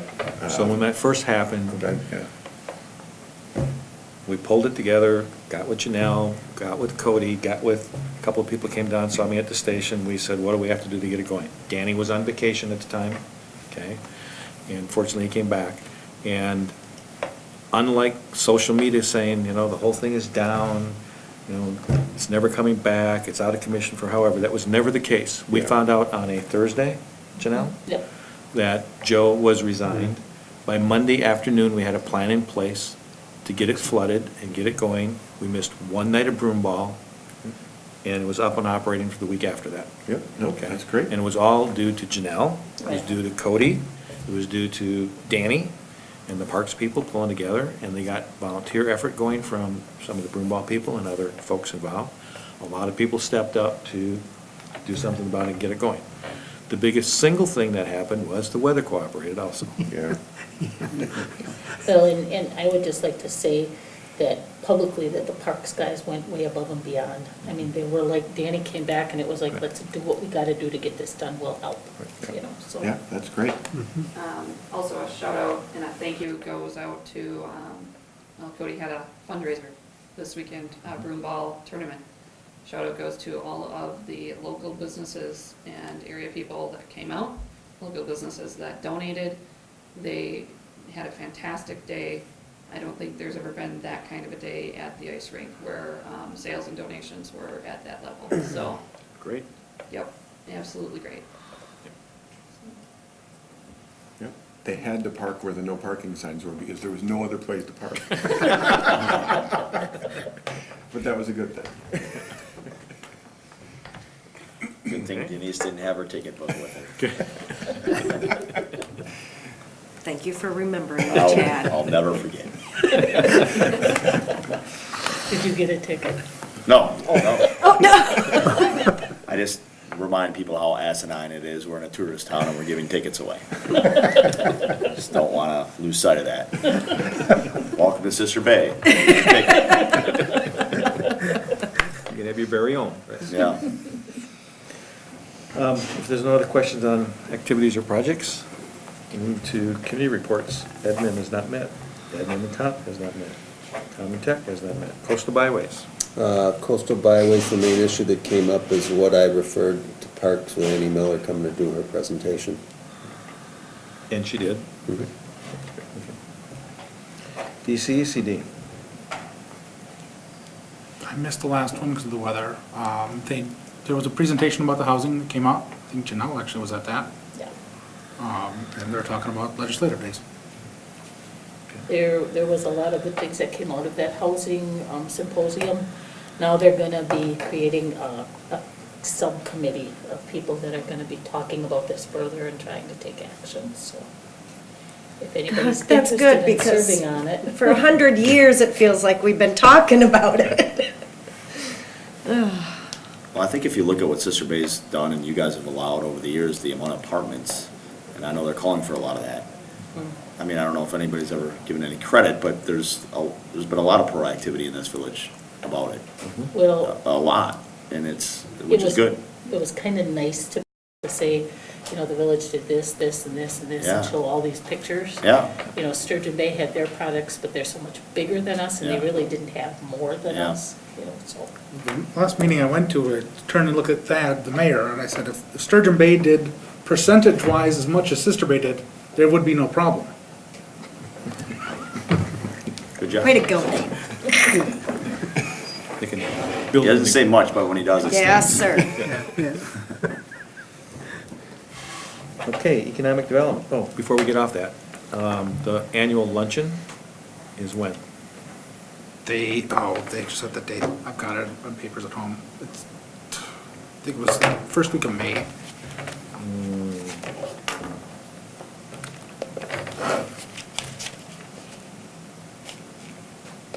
So you get the right year first, right? What is that thing, Dave? April Is that a paper 24th. calendar? April 24th. Gotta love them. So I mention that because in years past, you've wanted to be involved and get the village involved in going to that, since we are a major contributor of DCCD annually. So if we want to do that, we should book it sooner rather than later, because the tables go extremely fast. We haven't got one in the last 3 years And because preference- they've all gone out. Preference is given to donors, so you should call now if you want a table, and tell them that we expect to get a table. Do we know who the speaker is? Yeah. Yeah. Tony Evers? I'm trying to recall who it was. Obviously not Tony, but. It wasn't anybody that memorable. So how many people want to go? How many should I make Is it- reservations is for? it eight to a table, I think? Get a table. Get a We'll fill it table. up, and Yeah, if we'll fill it if up. there's not enough of us, we can ask other. Understand, community members. absolutely. We can get Do our that. administrator there. Right.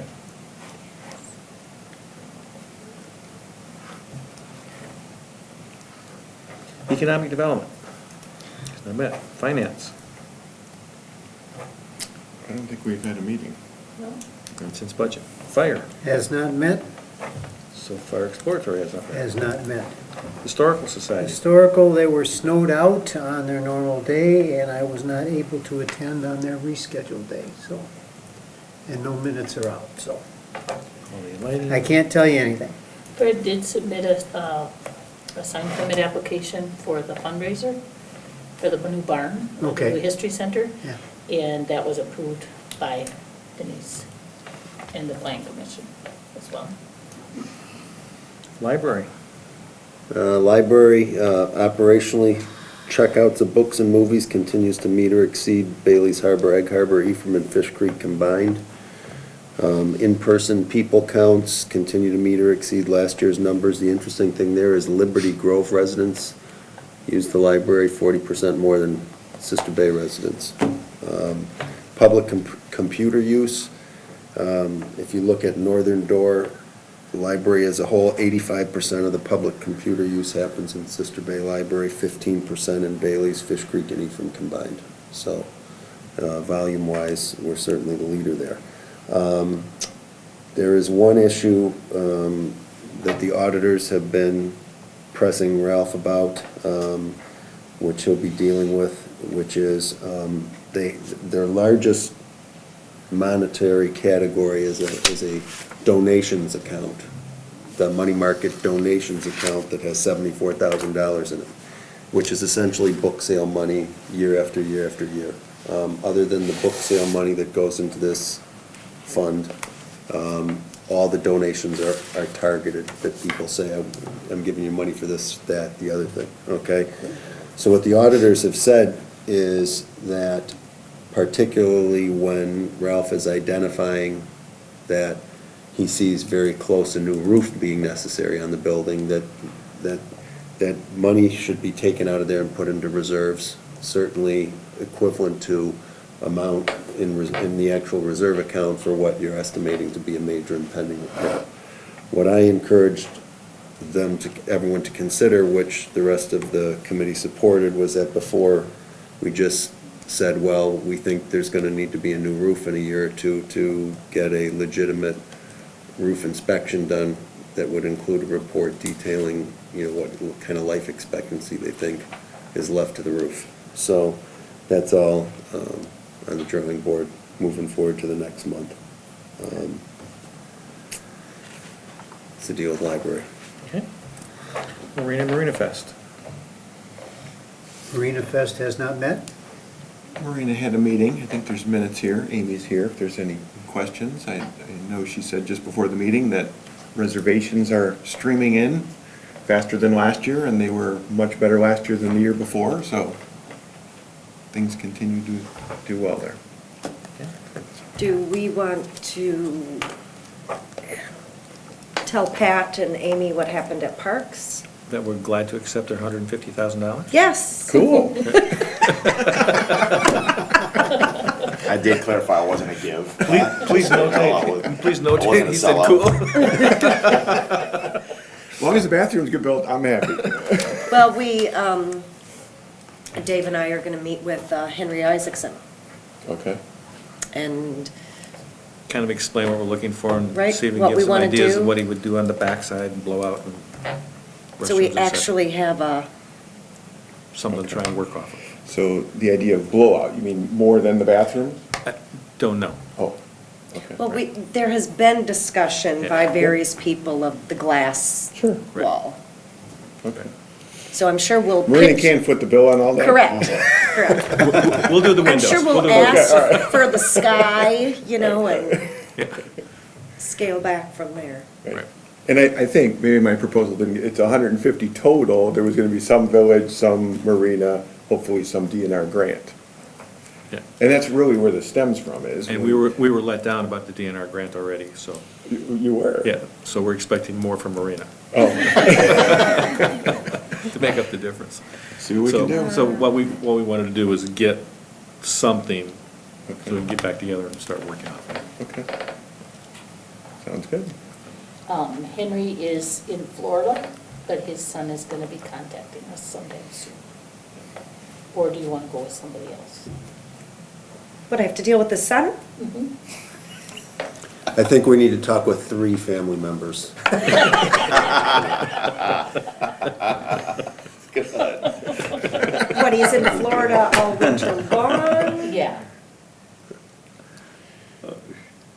I don't know, I haven't seen his son's work. Well, I think the point was, talk to his son, explain what we're looking for. And then he'll talk to Henry. He would talk to him. Oh, well then that's okay, Yeah. sure.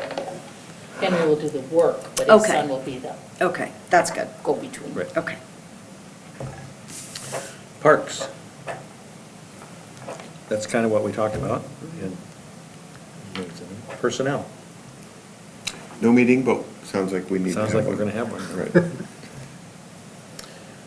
Plan commission. Lots of trouble tonight. All kinds of things going on, I wish it would stop. SBAA. Last meeting was snowed out, the meeting before that, the minutes were in the packet. You have the financials for the SBA. If somebody could please make a motion to release the quarterly support, that would be good. So moved. Second.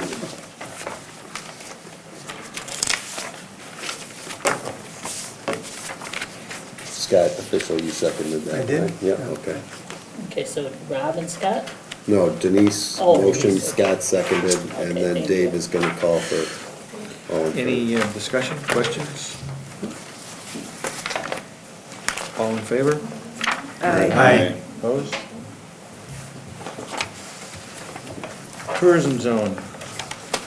I need to come clean and ask you to appoint somebody else, because I have not been able to make it. It is at a terrible time for me, and What time is it? it's just taking 2 half-days off in the same week with DCEDC. And it's generally in the morning. Oh, because you have two the same week. Yeah. I get it, okay. Okay. We'll see if we can't work something out next year or two. No. Well, I was gonna put it on my sheet last year, I'm like, oh, this is not going well, and I didn't do the sheet. Okay. Utilities, To be continued. Youth Center. Slime Fest was a smash success on February 9th. We had 71 kids, and we had parents, and most of the parents did drop-off. Myself and 4 other parents were the chaperones that facilitated the drop-off program. We had 29 kids in art class at Gibraltar make posters before the event that were put up. We had a banner, we had Spotify and music going. Husby's donated pizzas afterwards. It was praised by the parents. The kids can't wait to have another one. We had we had another 10 or 20 kids come in, we wouldn't have had anywhere to put them. I mean, we basically maxed the room out. We've got about 20-25% supplies left over, so we're looking at, we're having a public agenda meeting on Thursday to look at when we might do another one before the school year ends. So, is and that what a we might great- also incorporate into it along with it. Is that a youth group meeting Thursday, or just specific to slime? No, it's a youth center meeting, but it'll be, the topic, one of the agenda items is, what do we want to do next and what, so it was. I think it's great that you had that. Excellent. Yeah. That turned out Turnaround phenomenal. kind of event, that's wonderful. Talking about slime at a meeting is way more interesting than tourism zone. Right. I've got a request for a youth group, if I can get on the agenda, speaking of Gibraltar kids. Okay, well, they're having a meeting, we've posted the agenda already, Okay. but maybe you could get on their next one? Okay. You want to come to do, So the high school does an after-prom party at the Bowl. And the Bowl donates the place, people like Husby's give the food. They used to do this casino night where they have people come in with the boards and the chips and the roulette and everything, and they run this. It costs $2,000. So we're 2 months away from this, and they said, well, we really want to do this. We're looking for funding to support this thing. So my wife's on the committee and said she's going around to all the towns to see if they'd be willing to provide a donation to keep the kids there on prom night, supervised, safe, and whatever, rather than out and about doing whatever. Gambling for minors. Right. Wait, so are you saying that you want money from youth center for that? Possibly, or the village, or parks, or anybody. I would just tell you in that accord, when I took over, there was the checkbook that I don't know how many years ago, some money from the budget was put in there. There's not a lot of money in there. In fact, one of the things that I'll have to get on, in line with you on, Dave, is what I do next year for, making that part of the budget process to have some money in there. But considering how popular the event was, considering how much, the community wants to see it happen again, I don't know if there's really funds to be doing anything else. So what you're really this year. talking about is a donation request from the village Yeah. to the Yeah. Gibraltar prom. Right. So whoever the rate. Did you think about hitting up Oneida, since you're gonna get them gambling? Be future customers.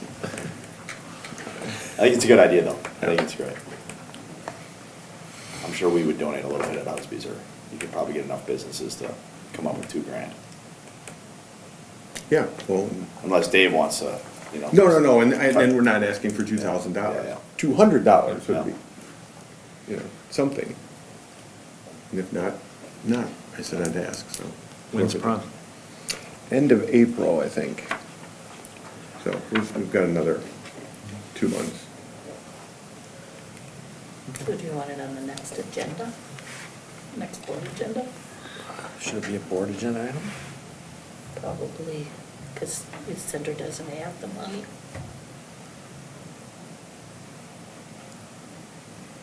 Unless you want to have a finance meeting for that one thing. Because it's not a budgeted, we'd have to, not that we can't find somewhere that makes sense that would go from, but. I have severe reservations about this. Well, And I know that sounds crazy. Well, I have an issue too. but- Okay. But the Well, that's supporting fine. of gambling? Right. Okay, Yeah, and I didn't mean it to be a discussion item. right, it's not a discussion item for this program. So I think it should be a board discussion then? Agenda, okay. Part of closed session.